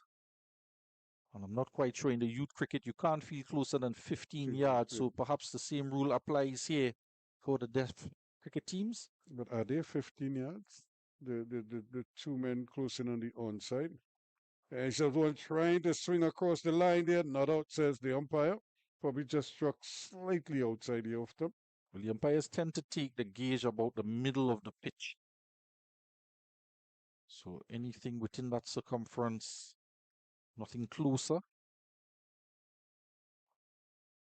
Played nicely, good diving stop, and they can't get a run.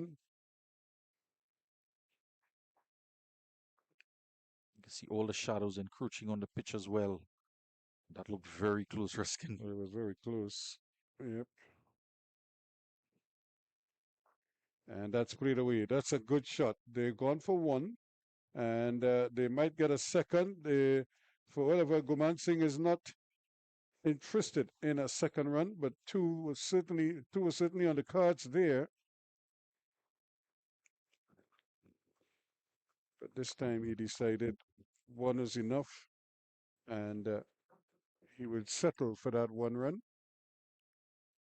So now he's on strike. And he's swinging it away. Does it get to the boundary? Yes, it will. So that's 4 runs. And that's the reason why he was happy with just the one, because he always felt he could do stuff like that.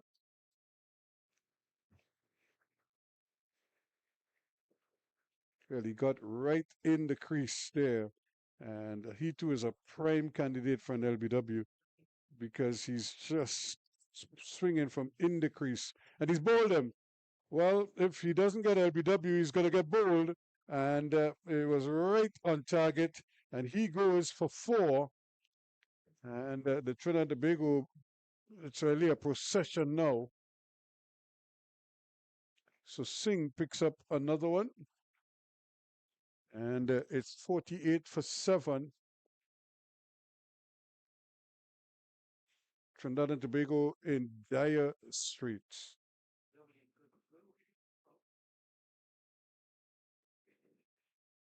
And so this is really all that is, nothing new, I should say, or nothing different, because it's been this way throughout the series where the Indian bowlers have really held sway over the Trinidad and Tobago batting. And we're seeing more of that here today, where the batsmen have dominated the T20 bowlers, and their bowlers have followed suit by dominating the Trinidad and Tobago batting. And mind you, this Trinidad and Tobago performance with the bat here is much improved from some of the earlier matches. And even there, they haven't been able to get to 50 yet, but they've lost, 7 wickets already. And we haven't even hit over number 10 just yet, only 8 overs completed.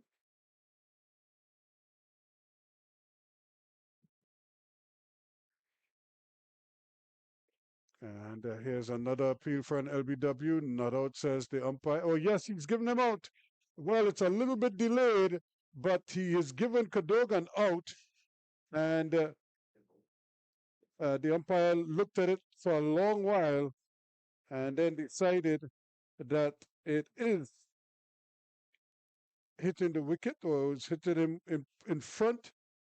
And height might have been a problem, but he was swinging and he was low down. So the umpire probably weighing the options there, taking into consideration the height factor, the distance the ball had to travel. And at the end of it, he has to go for, was it 2? And the another wicket goes down.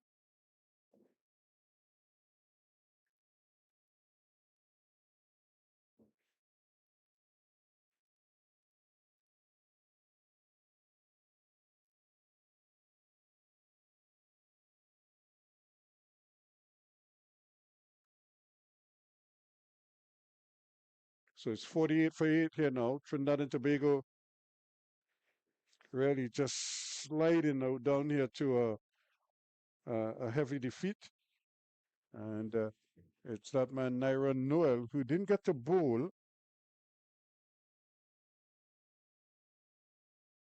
And that's primarily why he was included in the team. In fact, I felt that he should have been given a chance to bowl much earlier than before the adjustments came and the reduction in the overs. And by that time, it made it impossible for them to go to him to bowl. And but bowling is really what he's selected for. And if you notice with the bat, because of the damage to the left hand, he doesn't grip the bat. So he just bats with the one hand.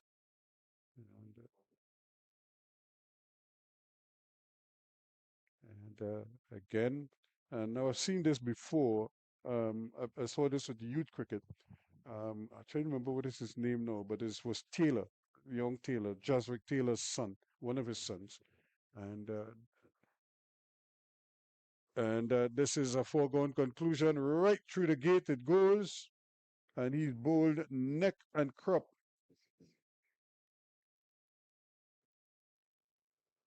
So Akash picks another pepper, and it's now 48 for 9. Trinidad and Tobago need another 76 runs. But they're certainly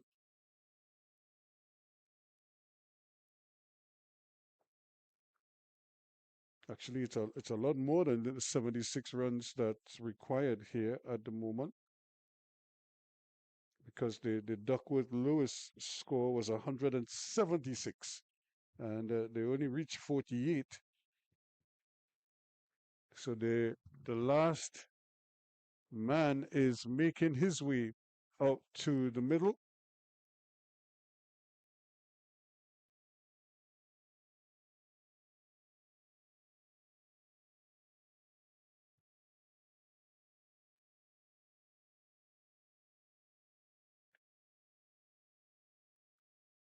So Trinidad and Tobago here in danger of being blown away without even batting out their 14 overs. In fact, they might even bat out over number 9, because as it is right now, they still have 2 deliveries left in this over.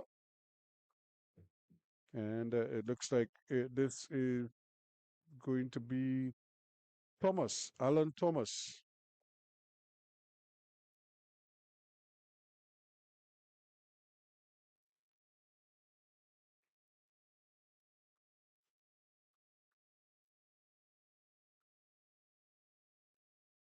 And a play and a miss.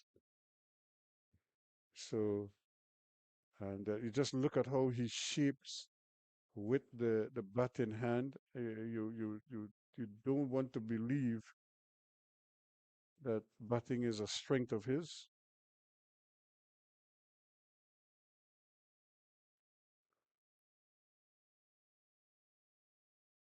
And that one went right through the gate, and a good delivery.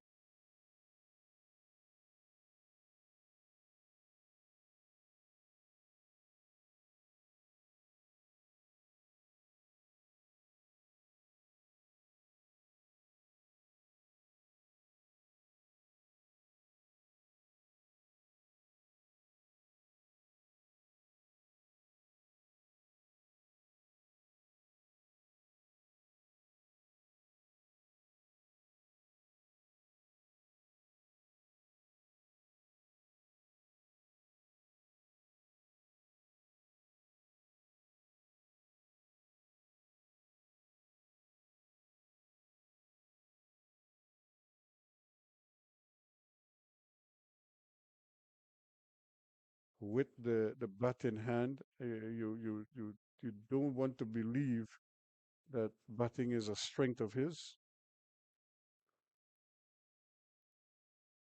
And that one went right through the gate, and a good delivery. Look at how that ball pitched and took off after pitching. So certainly a big one there as well. So 48 for 9 now after 9 overs.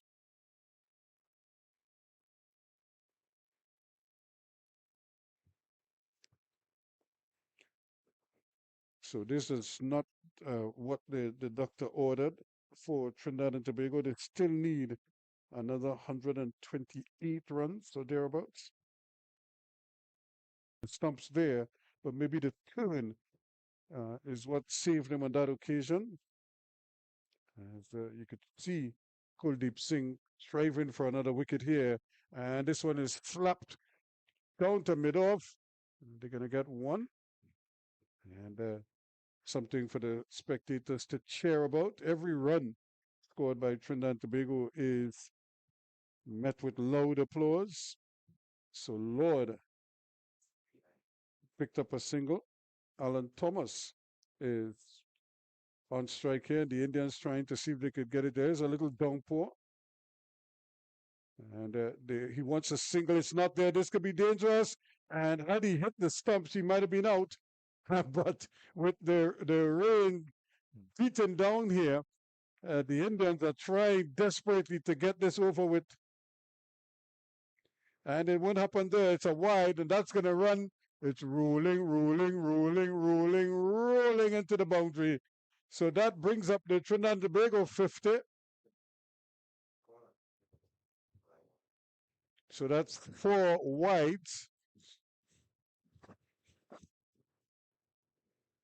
And just like that, the rain has stopped, almost as if by the Indian players putting their hands up and telling them, wait, no rain. The rain has actually subsided. There's another delivery right on target, but kept out. So Thomas is doing his bit here. 54 for 9, Trinidad and Tobago.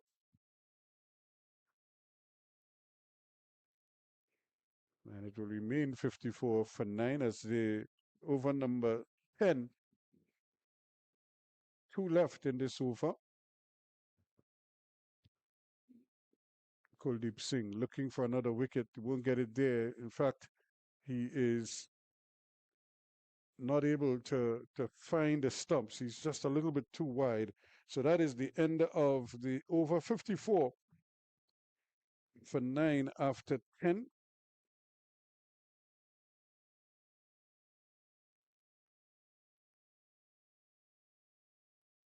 And I'm not sure what the umpires, is this the light that the umpires are worried about here? And it's still 12 minutes or so before 6 o'clock. 6 o'clock would have been the cutoff time. And so I think we're right on the border here. But the umpires, if they can speed up the proceedings here, what do we get 4 overs in 12 minutes? It's left to be seen. Or do we need it? We don't, because Lord was bowled all over the shop there for 1. And that is the end of the innings.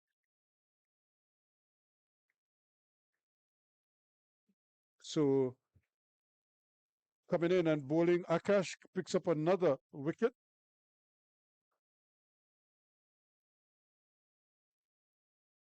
5 wickets. 2.1 overs.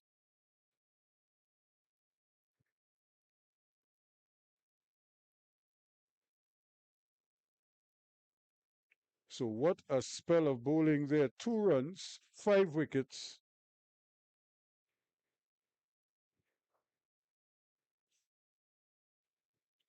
And 2 runs, just the 2 runs, 2.1 overs, 2 runs, 5 wickets. And he had a maiden inside of there as well. So what a fine display from Sai Akash there as the Trinidad and Tobago team bowled out for 154, is it? So 154 all out, or 54 all out, I should say. Boy, I'm not dreaming there. They could have gotten to 154. And it's just the 10.1 overs used up. So a big victory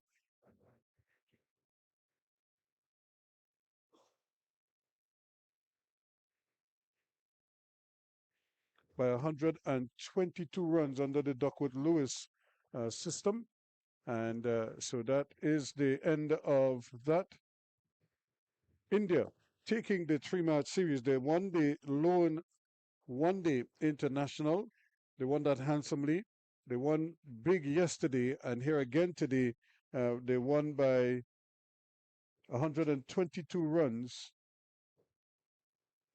under the DLS method. So 2-0, a series lead for them, an unassailable 2-0 series lead with just one to go. And we'll have that game for you tomorrow right here at the Queen's Park Oval. So again, not much to write home about. Adams made 14, 13 to Murray. And then after that, it's, as we see, it's like a telephone number, a series of zeros inside of there. And that's because of the brilliant bowling from Sai Akash in particular. 2.1 overs, one maiden, 2 runs, and 5 wickets inside of there. So congratulations to India. And on behalf of Billy Kenny, I'm Ruskin Mark, thanking you so much for being with us. And do join us again tomorrow from just about 2 o'clock, weather permitting, for the third and final game of the series, and of course for the deaf cricketers, their tour of Trinidad and Tobago. We hope you could join us then on 360 TV.